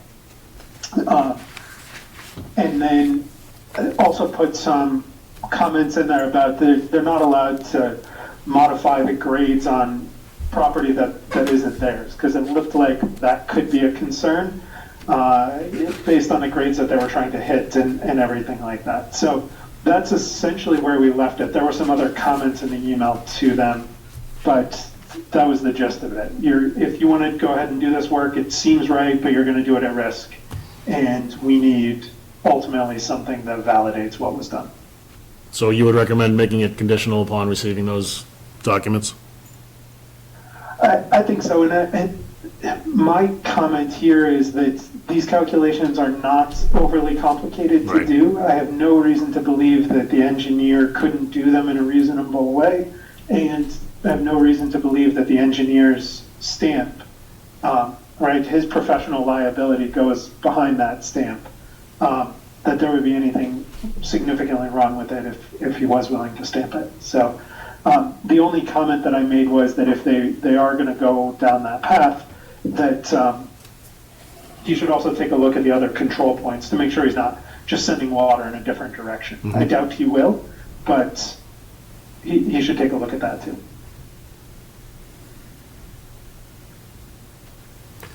If Chase is satisfied with that, and if we can just put those conditions on there, the at-risk part and the fact that we, it's conditional upon them submitting those calculations and stamping the plan. 'Cause that was what we agreed to with Attorney Gould here at the That's last fine. meeting.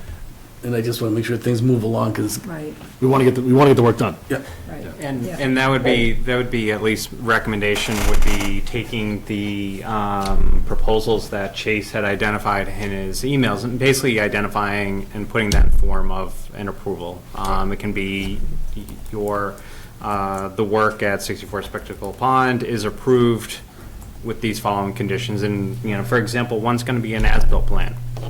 So that, of course, will come at the end, but we want to make sure we put them on notice that here are our expectations for that approval.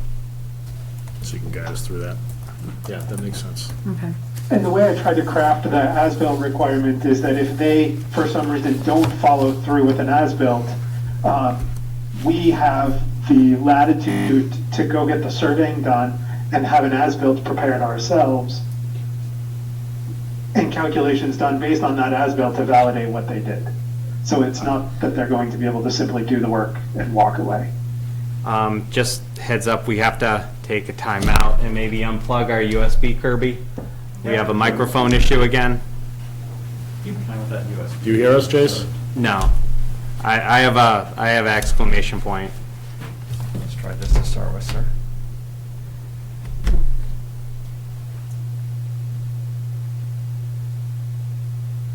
Okay. Let's see. Okay, looks like we're getting sound, so. Get us back? Chase, can you hear us?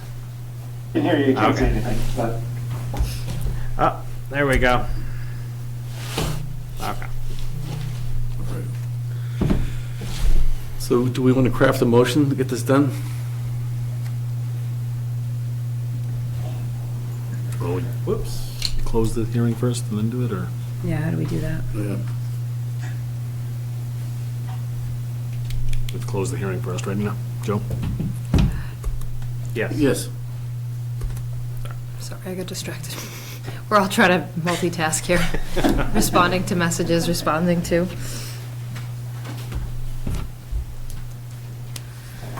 make a motion to close the hearing. We do have a Is it the motion beginning on the start of screen? a. Sure. I mean, the motion, the The or motion? yeah, the Second- or motion, yeah. Second motion? Want me to go with it? I think that's what, This process is not particularly yeah, quick. I think How about that, I read it and you yeah. play narrator, and if I'm, move to close the soil removal public hearing relating to 64 Spectacle Pond Road and authorize the chair of the board to work with town council and town administrator, assistant town administrator to draft the decision incorporating the conditions recommended by board member Chase Gerbic dated March 20th, 2020. Does that cover it all? Joe incorporates what you're looking to get incorporated, right? Okay, second. Motion been made and seconded. Chase? Aye. Paul? Aye, and thank you to Chase for taking the lead on this. Agreed? Cindy? Aye. Chuck? Aye. Joe? Aye.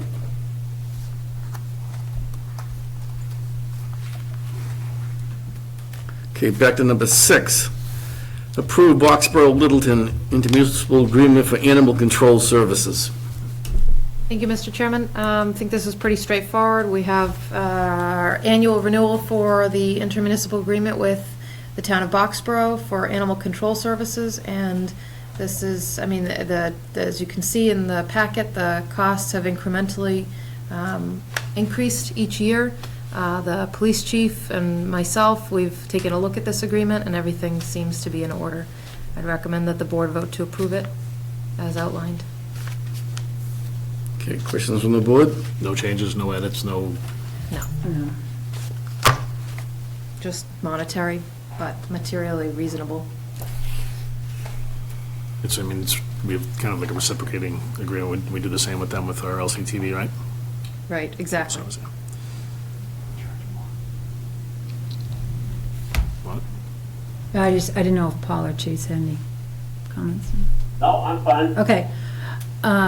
Ready, Mr. Chair? Yep, Move that please. Move that the Board of Selectmen vote pursuant to Mass General Laws, Chapter 40, Section 4A, to authorize the execution of an intermunicipal agreement with the town of Boxborough for provision by Boxborough of animal control officer services to Littleton with a term from July 1st, 2020 through June 30th, 2021, at a cost of $29,658.33. Second.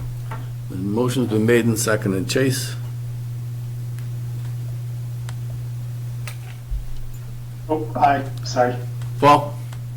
Aye. Cindy? Aye. Chuck? Aye. Joe? Aye.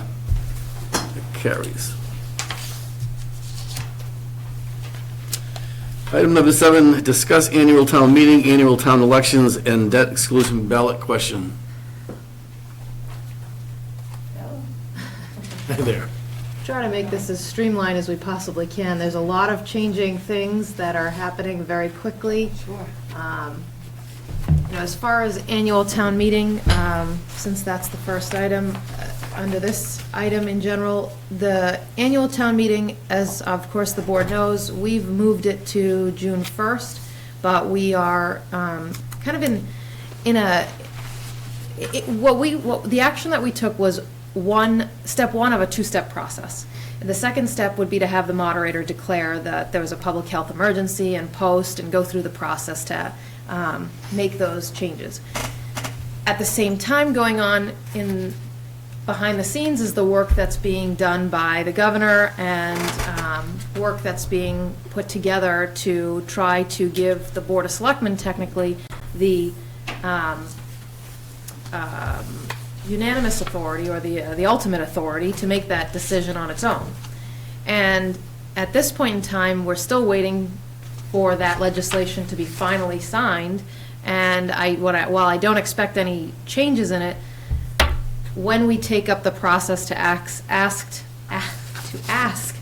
the moderator to consider a declaration is up to the board. We could do that at a later time, we could do that from tonight's meeting, or we could just wait for the legislation to occur and then re-vote the prior vote indicating that we're moving the meeting.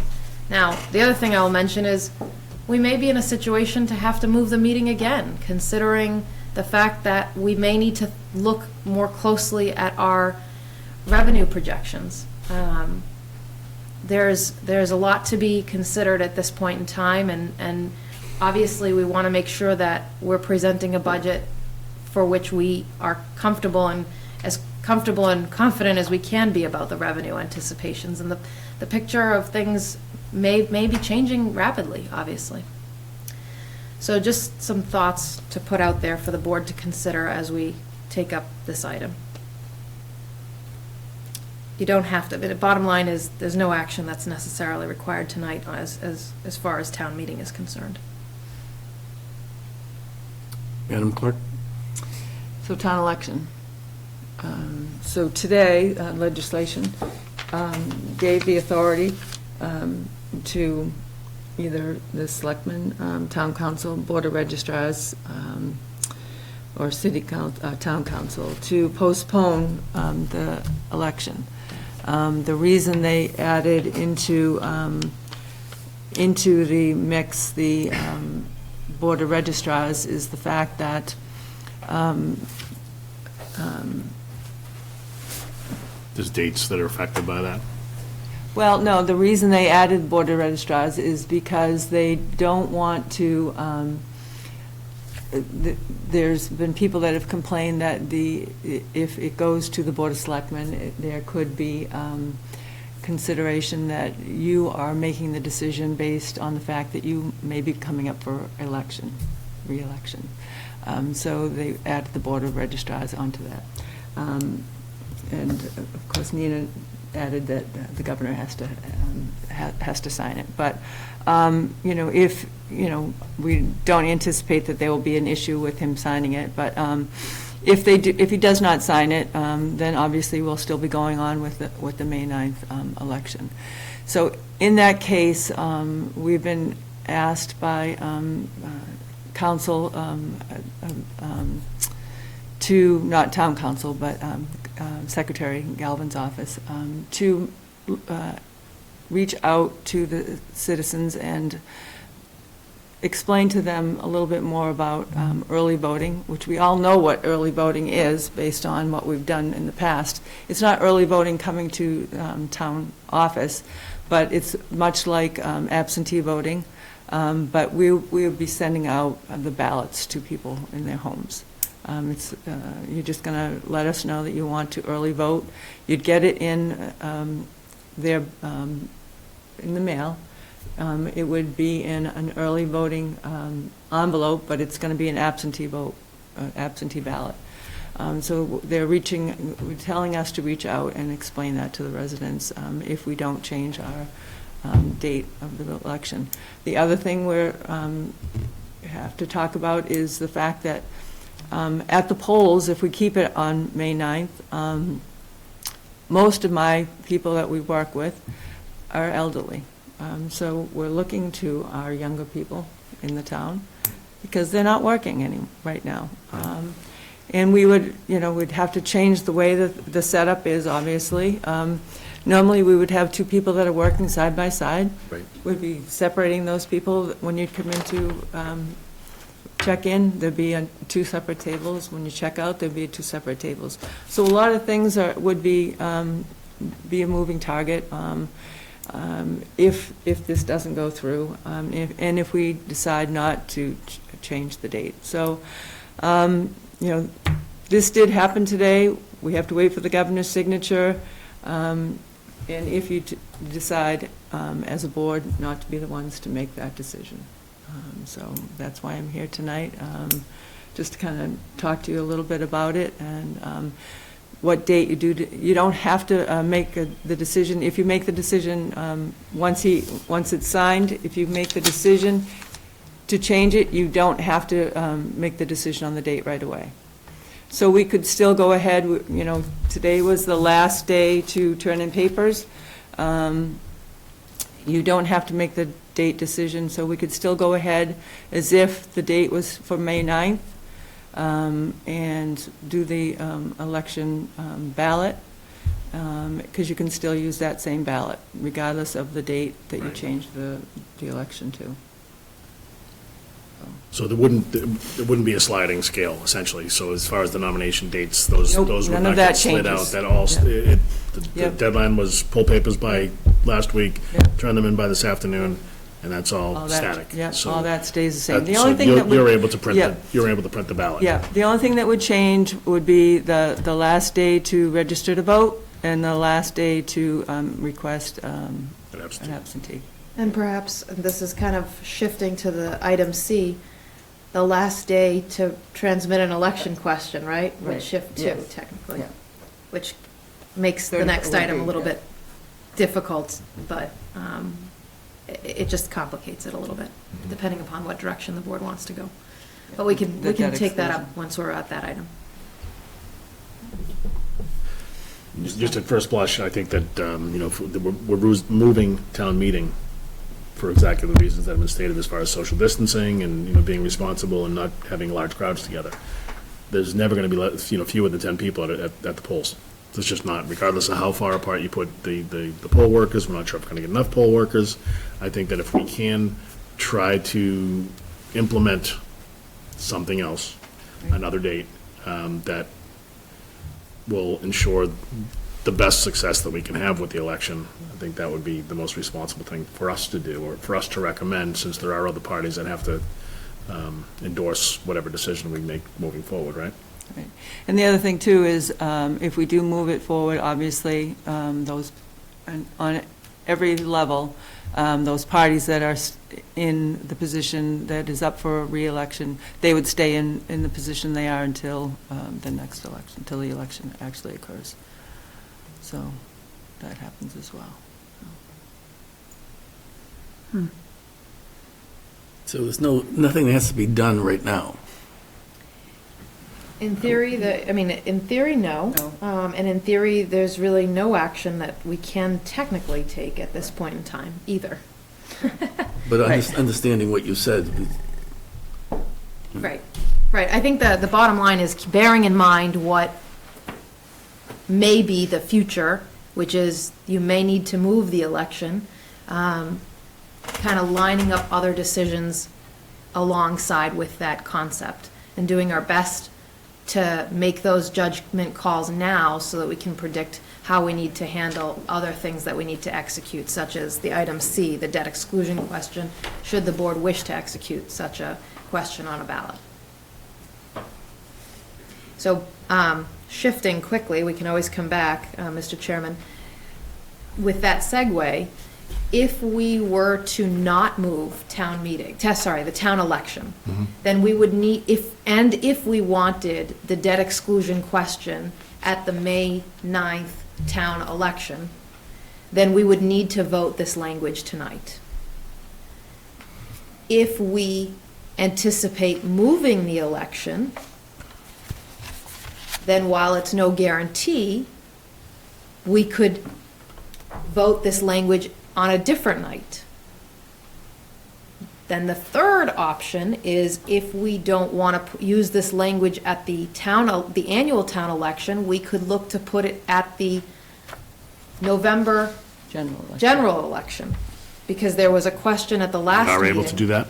You are, but that question needs to be submitted to, Secretary of State. yeah, it needs to be submitted by the first Wednesday in August.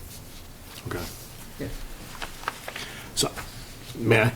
Please. All right, so I think the action that we should take is to make a recommendation to whoever those other parties are, the Board of Registrars and whoever else needs to make sure that we're not in cahoots and trying to, put the fix in for Cindy or anything, so,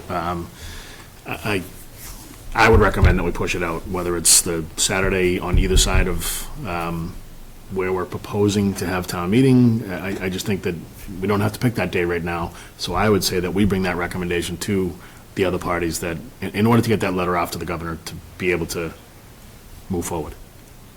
I don't think we're being hasty in doing that. I think it's being responsible in doing that, because in all likelihood, there's going to be some level of social distancing still in place on May 9th.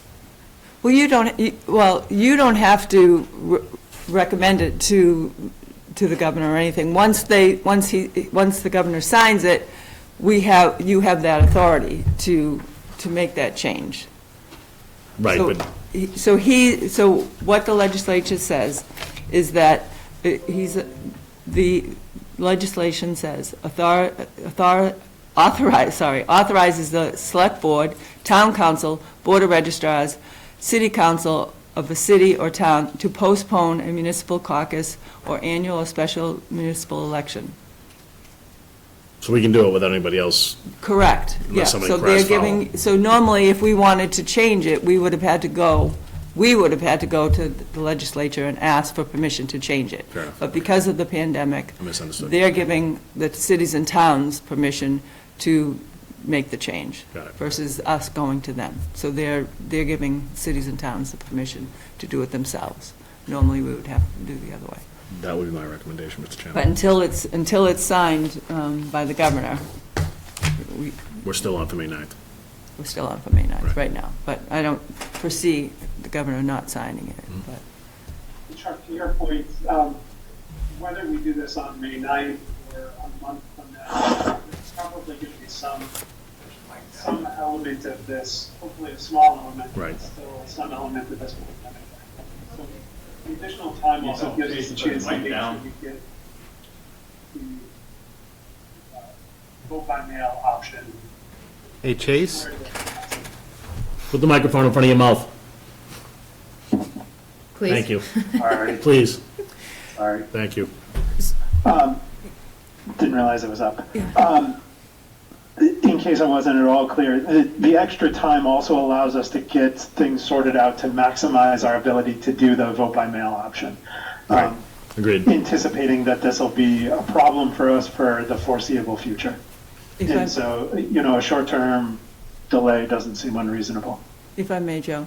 So regardless of whether we move it or not, that is one of the recommendations either way, that if we move it a week, 2 weeks, a month, they're still recommending that we push for the early voting. Okay. Yeah. So that's their recommendation. It's just, getting it out there, getting the recommendation out there, explaining to people how it's done, that you're not going to be coming in to the town office to do early voting. The early voting is not, is different than absentee voting. You're still going to be staying at home, and you're still going to be voting. It's a special way of voting this time, and this time only. Now, would someone have to contact you? You're not gonna have to be filling out all the new the paperwork like you normally would have to do for the absentee voting. There's gonna be a special, way to do it, and all that will be explained once, It's approved. once this gets through. Yeah. And then be explained next year when you try to go through an election and explain why it's different. Exactly. Right. Exactly. Unexplained. Right. The complexity. Yeah, but to Chase's point, it gives us a little extra time Yeah. to allow you to be able to get that communication out there and help Yeah. educate people. Right. And that's Let them know where, that it's not and gonna that's where happen this year. LCTV will come in. Absolutely. So Diane, if I may, do you have would your recommendation be to move the date or recommend, I guess I'm hearing that you're suggesting that the board recommend and that ultimately the Board of Registrars make the final decision. Yeah, I mean, no matter what way we go, nobody's going to be happy. There are going to be those that say, if we keep it on May 9th, you didn't do your due diligence in the fact that, the pandemic was at its height, and you. From a public safety standpoint. Your public safety standpoint, you should have moved it. On May 9th, it was a perfect time, everything was, everything was fine, and you should have just kept it the way it was. So no matter what you do, you're not going to make somebody happy, so, We can't say definitively where we're going to be on May 9th. Exactly, right. so, and so, we can push it out, but how far do you push it out? Do you push it out a month and hope for the best? That's pretty much what we're doing with town meeting. Right. And, I think we're Yeah. going to follow that lead. yeah, It's my recommendation, at least. So what action has to be taken tonight? None as it relates to the annual town election, because, well, I suppose the board could make, if the board wanted to do something conditional, so as if to not bring this back, if the board was in support of making a recommendation that we move the election, then the board could vote to make a recommendation to the Board of Registrars, for instance. And perhaps suggest a time frame, a general time frame, such that when the legislation is signed into law, that the Board of Registrars can just take action that would be consistent with the Board of Selectmen's recommendation. Or consider, how they want to handle it. Does that make sense to you? Mr. Chairman? Yes, please. I have a question. It relates, and I looked through the printed material and did not see this issue addressed. It may not be unique to Littleton. We apparently, I think we're right in the midst of it all, is that this anticipates moving the election date, but our nomination period for getting nomination papers came up right while people were in the process of shutting down and getting their kids out of school, and social distancing. And I've heard from both, incumbent candidates and people who might have thought about running that it was just impossible to consider getting signatures. So does this process anywhere speak to opening the nomination period, or are we just extending a date for the election based on, giving a longer period for that when, truly the whole process was impacted? So it does not change the nomination process at all, Paul. Everything stopped. Thursday was the final date for nomination papers to be pulled, and today was the final day for them to be returned. So it would go forward as if the election was on May 9th, and that was based on Michelle Tassinari, who was counsel for Secretary Galvin's office, and she stated last week when we asked the question of her, and she stated that nothing changes as far as any of those deadlines are concerned. Was that prior to this legislation being proposed? No, it was not. They had already proposed the legislation to, and we asked that, and she said, no, we've already proposed it. We're waiting to hear, and deadlines are the deadlines. Okay. Paul, is it your thought that it's worth at least asking that question, or? Oh, sure. I mean, especially if it hasn't been voted yet, maybe through our legislators. If the, there's two sides to this, two impacts anyways. Impacts on the election workers and the public at large on election day, but there's an impact on the process. And the proposed solution addresses one of those issues by pushing out the election date, but it doesn't speak to the impact that the coronavirus pandemic had on the lead-up period. That's nobody's fault locally, obviously, but it's a reality. Right. So I understand what you're saying, Paul, but unfortunately is what she stated was that people had from January 1 to start pulling papers, and so if they chose to wait until, when the pandemic was happening, that was, unfortunately, that was their decision to wait that time. So they've had 3 months to pull papers, so it's not like they were short of time to pull papers. But she's a staff person in the Secretary of State's office. She's not the legislature, so that She's could be dealt with. well, I understand that, but she's counsel for Secretary Galvin's office, and I understand what you're saying, though.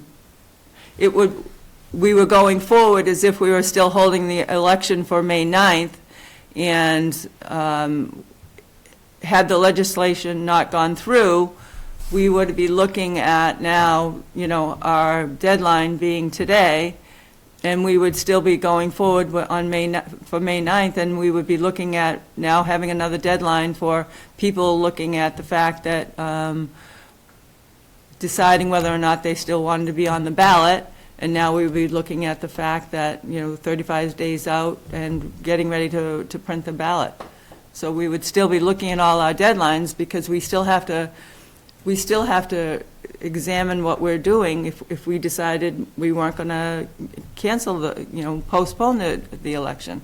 So we still have to weigh ourselves out with what our deadline was for our May 9th election. I understand that, and I appreciate your, you have a difficult enough job as it is, and I can't imagine trying to balance this, because until it happens, you really don't know what's gonna happen.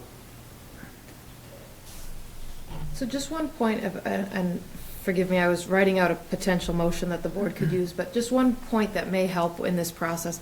Dan, did you indicate that the counsel for the state elections office opined on the language relating to this act?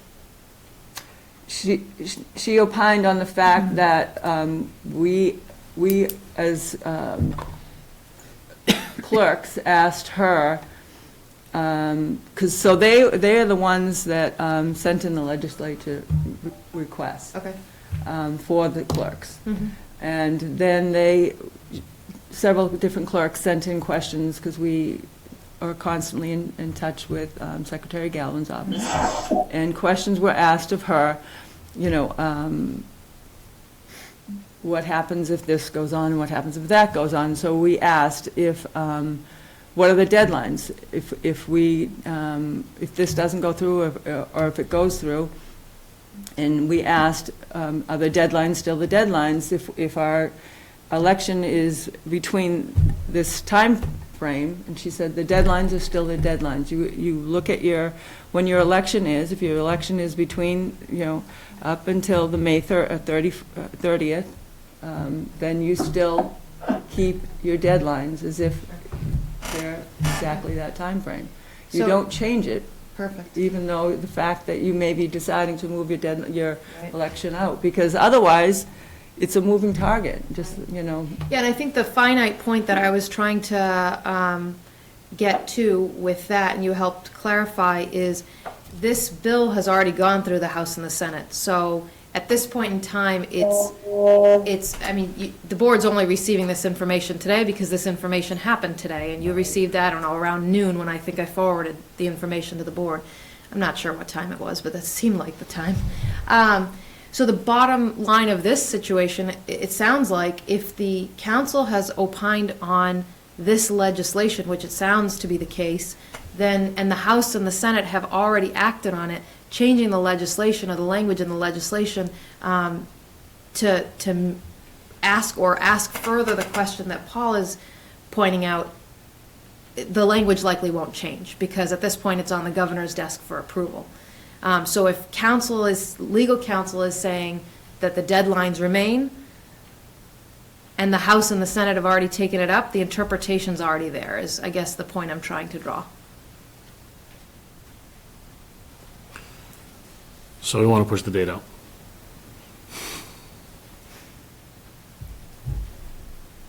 It's such a tough call. It is a I think it is. difficult call. Well, Well, who knows? Push it out. I mean, we don't think we have a date certain right now, but let's get the wheels in motion. Why stop? Why not do it right now? Push the date out. Yeah. Yeah. so if the board's considering that, that the motion could be something along the lines of, to recommend to the Board of Registrars that the date of the town election be moved by, and you could insert the word approximately, X days, subject to the legislation being signed into law. Well, the governor. Yeah, implied, yep. Well, given our current powers to act in an emergency capacity, why don't we wait to see what's passed and then act accordingly? Certainly an What's option. a sign, rather. Yep, certainly an option. That's fine. Okay. And I'll just go forward as if it's for May 9th and continue with the deadlines as they are. And in part, the next question may or may not affect your decision on this subject. you know, if the board on item C wished to include the debt first of all, the question, Before you go to Yeah, Deb, C, sure. can I go back to the, Paul, I don't see any reason why we don't move forward tonight, and it's just contingent upon the governor signing it. I think that, let's get this off. Okay, if you've got a date certain, Chuck, that you feel comfortable with. We don't need a date. I'm not as comfortable with, voting to hand off the authority to set a date to somebody else. I think I'm all for, if you want to pick a date, one of those Saturdays and whatever it is, early June or something or other, that's, whatever you had in mind, I'm happy to hear that. You don't, We don't need to submit a date, Paul. Those are the dates that I would propose, but we don't need to establish that you today. need to do is say that you choose to postpone. We just need to State that you choose to postpone. recommend that we choose to postpone. Fine with me. I think that should be our Yeah, path forward, right. for all the reasons Chase and I stated before. It's, Without specifying a date right now, but let's see what develops. and Exactly, then yeah. Specify a date. right. You just have to do, so the date that you choose just needs, when you do choose a date, it just needs to be 20 days Prior to the election. prior to the election. Okay. So do we have a motion?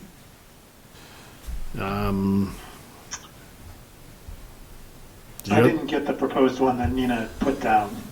Move the board. Did anybody else? I don't see. well, I think the discussion was to modify it, so I'm going to try to modify it in the moment, that the board recommend to the Board of Registrars that the date of the town election be moved, subject to the legislation being signed into law. So moved. Yeah. Is that adequate? Yep, that's adequate. All right, If there's a second, then. second? Motion been made and seconded. Chase? Aye. Paul? Aye.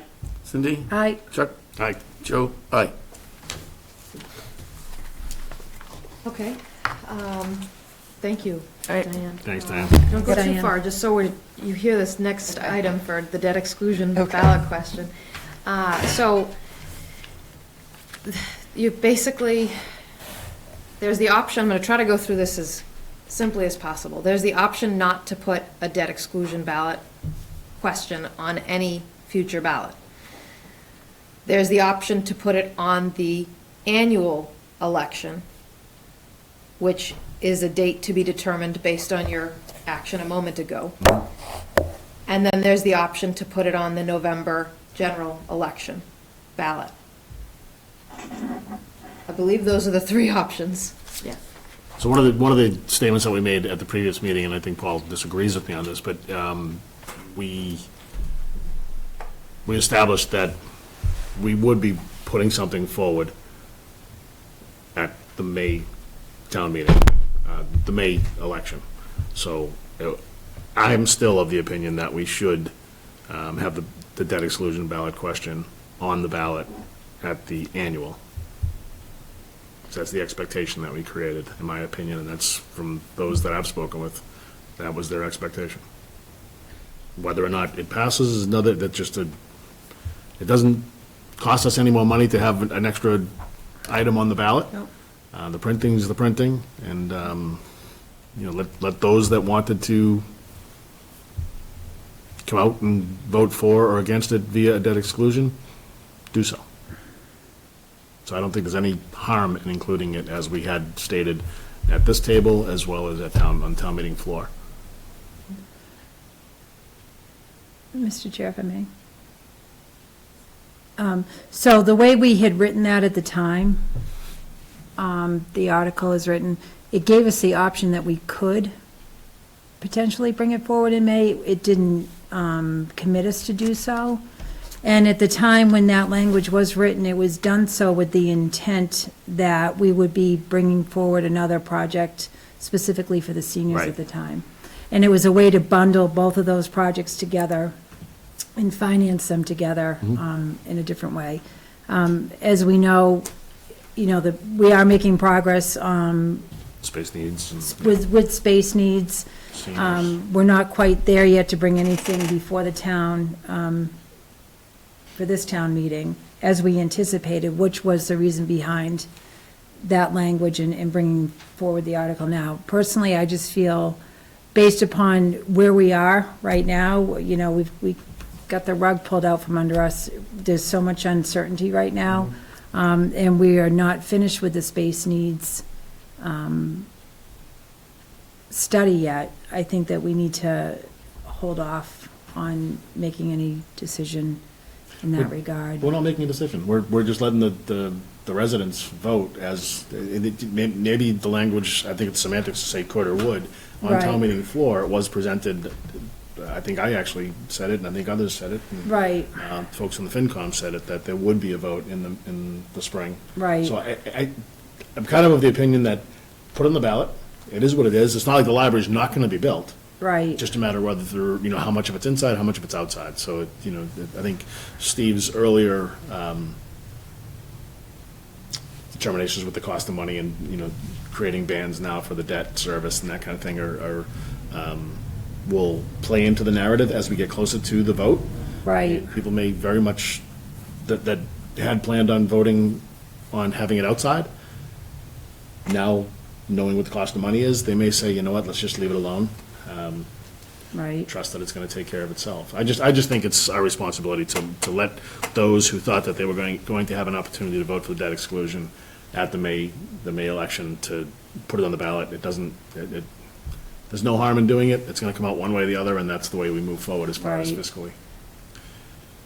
Mr. Chairman? I'm with, oh, sorry, go ahead, Paul. Well, I respectfully couldn't disagree more. I mean, on town meeting floor, it indeed was promoted in, you know, some quarters to that there should be a vote this spring, but it was made clear that legally that was not binding at all, and the town, at town meeting, spoke over 80% in favor of the library project. Now, this can have no more effect than to put a cloud of uncertainty on what should be a settled issue, and that would be the library. What if people turned out and voted no? Should that be interpreted that they're now against the library, or they're just against the funding mechanism? And, Just the and funding. why would we, That's the funding. that's Right. when and I don't know how many times when an article is put before the town for a ballot vote, there is the assumption, unless it is done by initiative petition, that the selectmen are endorsing that proposal. Well, I'm sure not endorsing that proposal. The economy is cratering, people are losing their jobs, and we're going to be blithely putting out there a proposed tax increase that we already know. I mean, we knew with some certainty last fall that it wasn't necessary. When the treasurer made his presentation, I believe it was in December to us, I wish that level of clarity was presented to us earlier. It was asked for, but it's very clear that the debt coming off our books and the growth of our general overall budget going forward is more than enough to absorb both the library and potentially other projects. But if other projects require a debt exclusion down the road, as I have done in the past, I would support that. But I certainly would not support putting a tax question before the town if we don't indeed support it. Chase had something? Chase, I did, and that was only to articulate that I feel the same way that Cindy does here, that although we did tell the town that we would bring this forward, I think it's very reasonable to tell the town that we intend to bring it forward in the fall as a package, which was the overriding intent. And we certainly contemplated this scenario. Whether we contemplated it on town meeting floor or not, I don't know, but in Board of Selectmen meetings, we did contemplate the scenario of moving it to the fall to align with a package that addresses other needs. So I would prefer to bring it forward in the fall as a comprehensive package with other needs across town. Appreciate that. I agree with that. So, I mean, that was the original intent, so I'd like to stay with that. It sounds like you've got a consensus. I mean, you've got a Yeah. majority, so I'll make it a consensus. Okay. So, this future election is the discussion? Table it. Essentially, it's not going to be on this ballot. Yeah, yeah, just leave it at that. Very good. Thank you, Diane. Okay. Thanks. Next time. You have to get home. Okay, item number 9, discussion of the Temple's nuisance complaints on Great Road. Paul, did you go to those meetings? They didn't have them. Meetings didn't happen, but I would like to speak to this briefly, and I'll say briefly because my Zoom is only downloaded to my phone, not my laptop yet, and the battery in my phone is fighting a losing battle with the charger. So this is probably the last topic I'll be able to speak to. Just prior to the meeting, I emailed over to Joe, and I'm sure nobody has seen it yet, a draft version of the letter. The meeting last Monday in Groton was postponed, and they may have a tentative date picked for it, but it's not for a few weeks. And I would just say, Joe or Joe Layton, that is, if you could just circulate that letter to Nina and the board and to the Board of Health, let people take. Well, it's really our work product, but as a courtesy to the Board of Health, see if that reflects what you'd like to say in the letter, and feel free to offer changes as you would. But I just tried to capture, what is a matter of record and what was spoken to at our last meeting with the residents from Bernie's Drive. Sounds good. Okay. Thanks for doing that, Paul. Thanks, Paul. Okay. 10, discussion of Northern Bank development at 265 Great Road and adjacent parcels or properties. Do we have any We don't have information? anything. We can pass on this item. Pass on unless that. Any board members have anything? Number 11, Board of Selectmen retreat.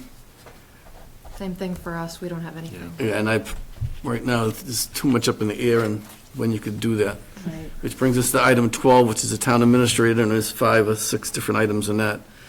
Thank you. I'm going to add a 7th, but we should be able to make all of these very quick. Ready, go. Okay.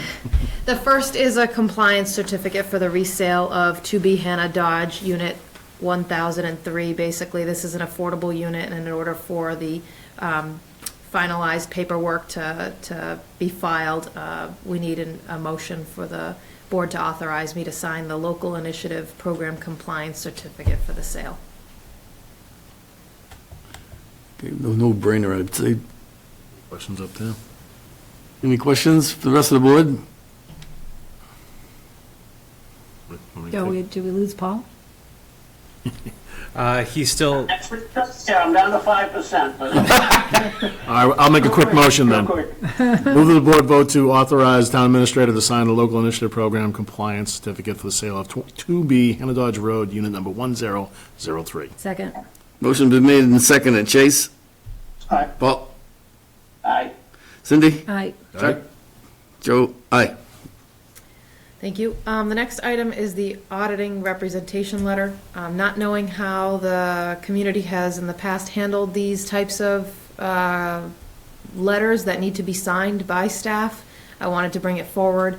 If the board doesn't have any questions or concerns, then I don't think any action is needed at this point in time. I just erred on the side of caution when didn't get tremendous feedback, but I've also been inundating you with a number of emails over the course of the last couple of weeks. So, again, no action is needed. I just wanted to make sure that the board is comfortable with me moving forward and signing a reasonably standard document that is being asked of me by the auditing firm. Is the board okay with it? Is there any, No problem, yeah. is there any input from FinCom?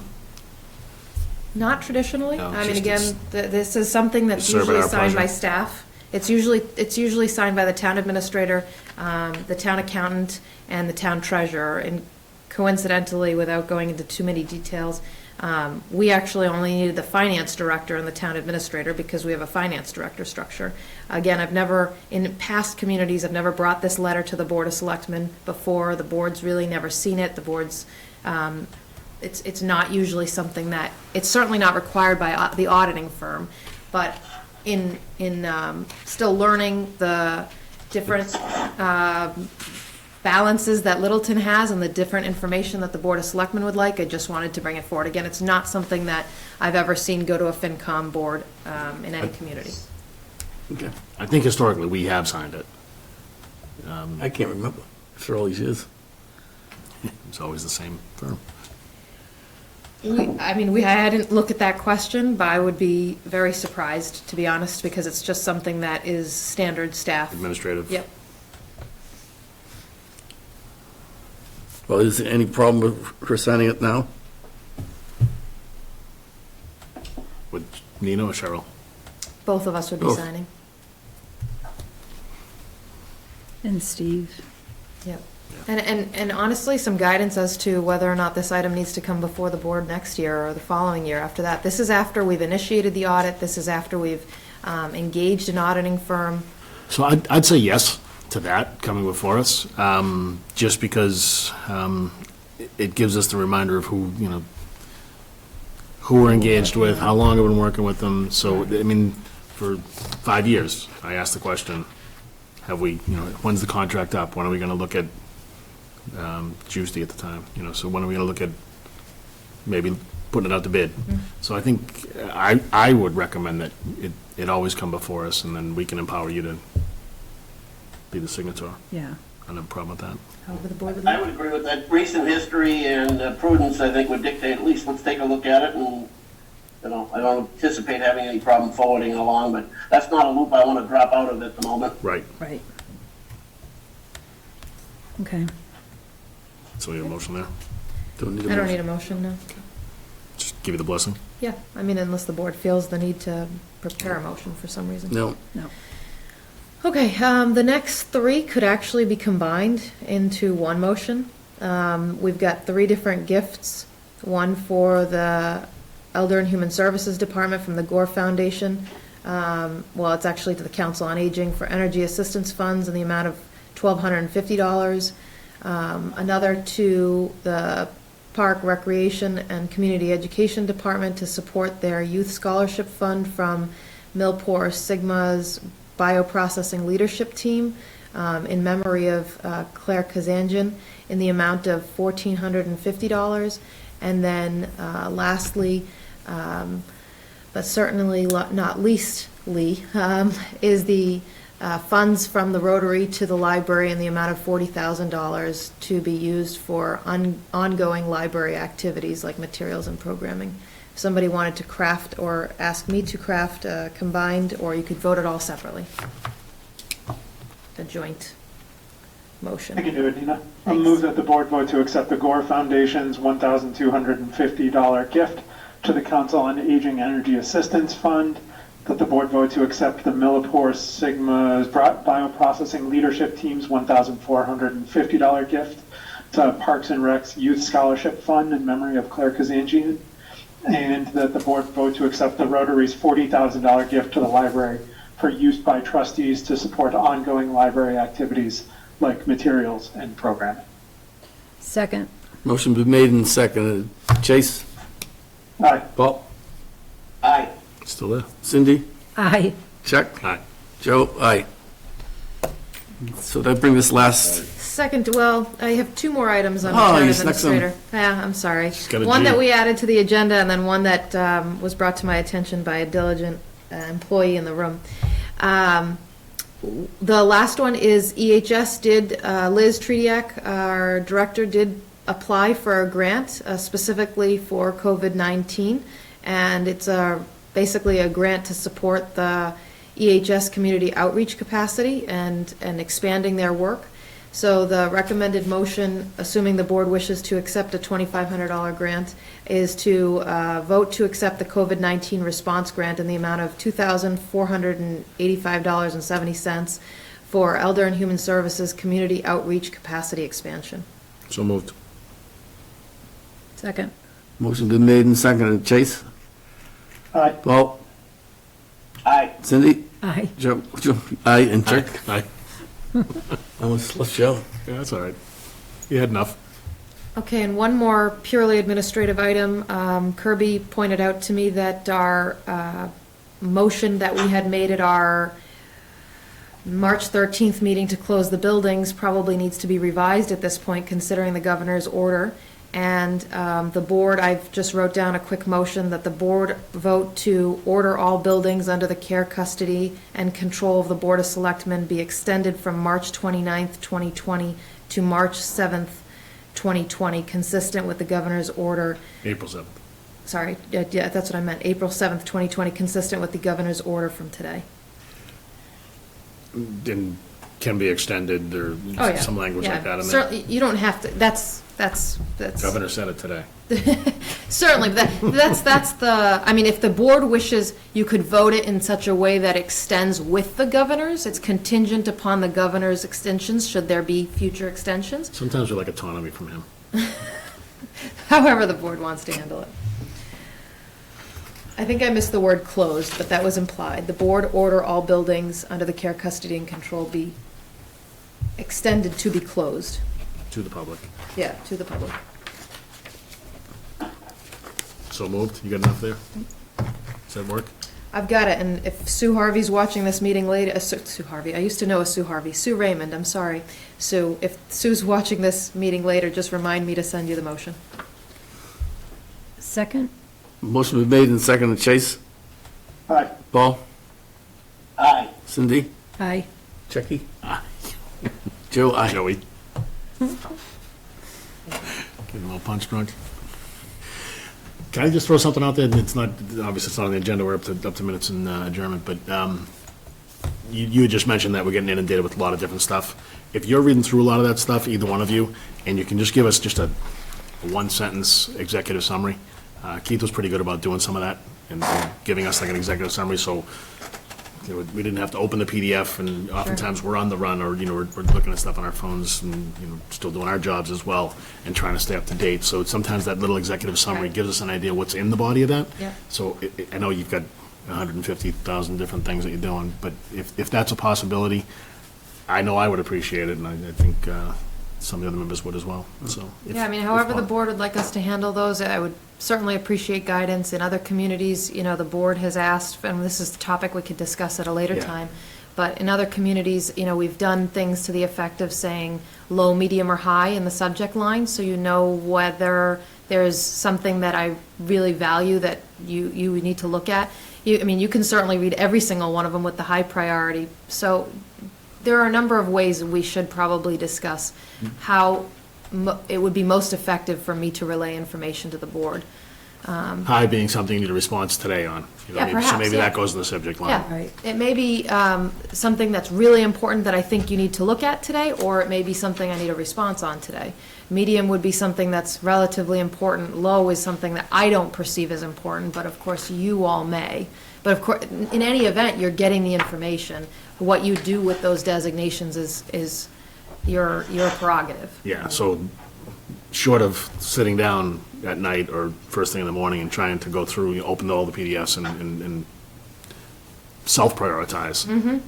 If there is some mechanism that you could put in, whether it's that executive summary Sure. or a prioritization of the subject line, or a combination, I'd appreciate that. Right, You know, we yeah. can discuss it further, but if Yeah. you can put some system in place, that would be really, So assuming the board is agreeable, we can try, you know, using what you described and what I just described and seeing what responses or what feedback the board has relative to modifications for the future. Yeah.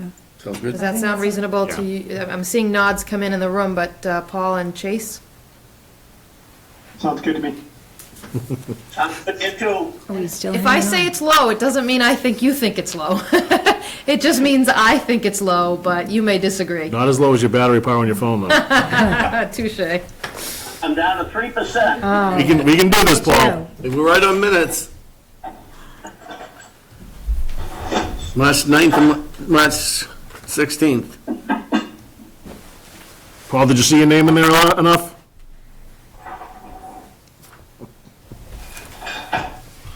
Doing the dishes. I know. Someone's doing the I'm like, someone's doing the dishes. All right. Anything you have to change in these minutes? Move the Board of Selectmen vote to approve the regular and emergency session meeting minutes from March 9th and March 16th, 2020. Second? Motion been made and seconded. Chase? Aye. Paul? Aye. Cindy? Aye. Chuck? Aye. Joe? Aye. Motion adjourned. Second. Motion been made and seconded. Chase? Aye. Paul? Aye. Cindy? Aye. Chuck? Aye. Joe? Aye. When's our next meeting? April 6th. We also, well, it's been a motion to adjourn, but we had set the calendar to meet on April 13th, April 20th, and April 27th when we first set the calendar. I don't Because of the know. budget? Yeah, well, because of the town meeting warrant and preparations for town meeting. I don't know if that's necessary, but let's reevaluate perhaps at our meeting on the 6th. That sounds good. Okay. Good night. Night. Good night. Take care. Thank everyone for watching. Stay safe.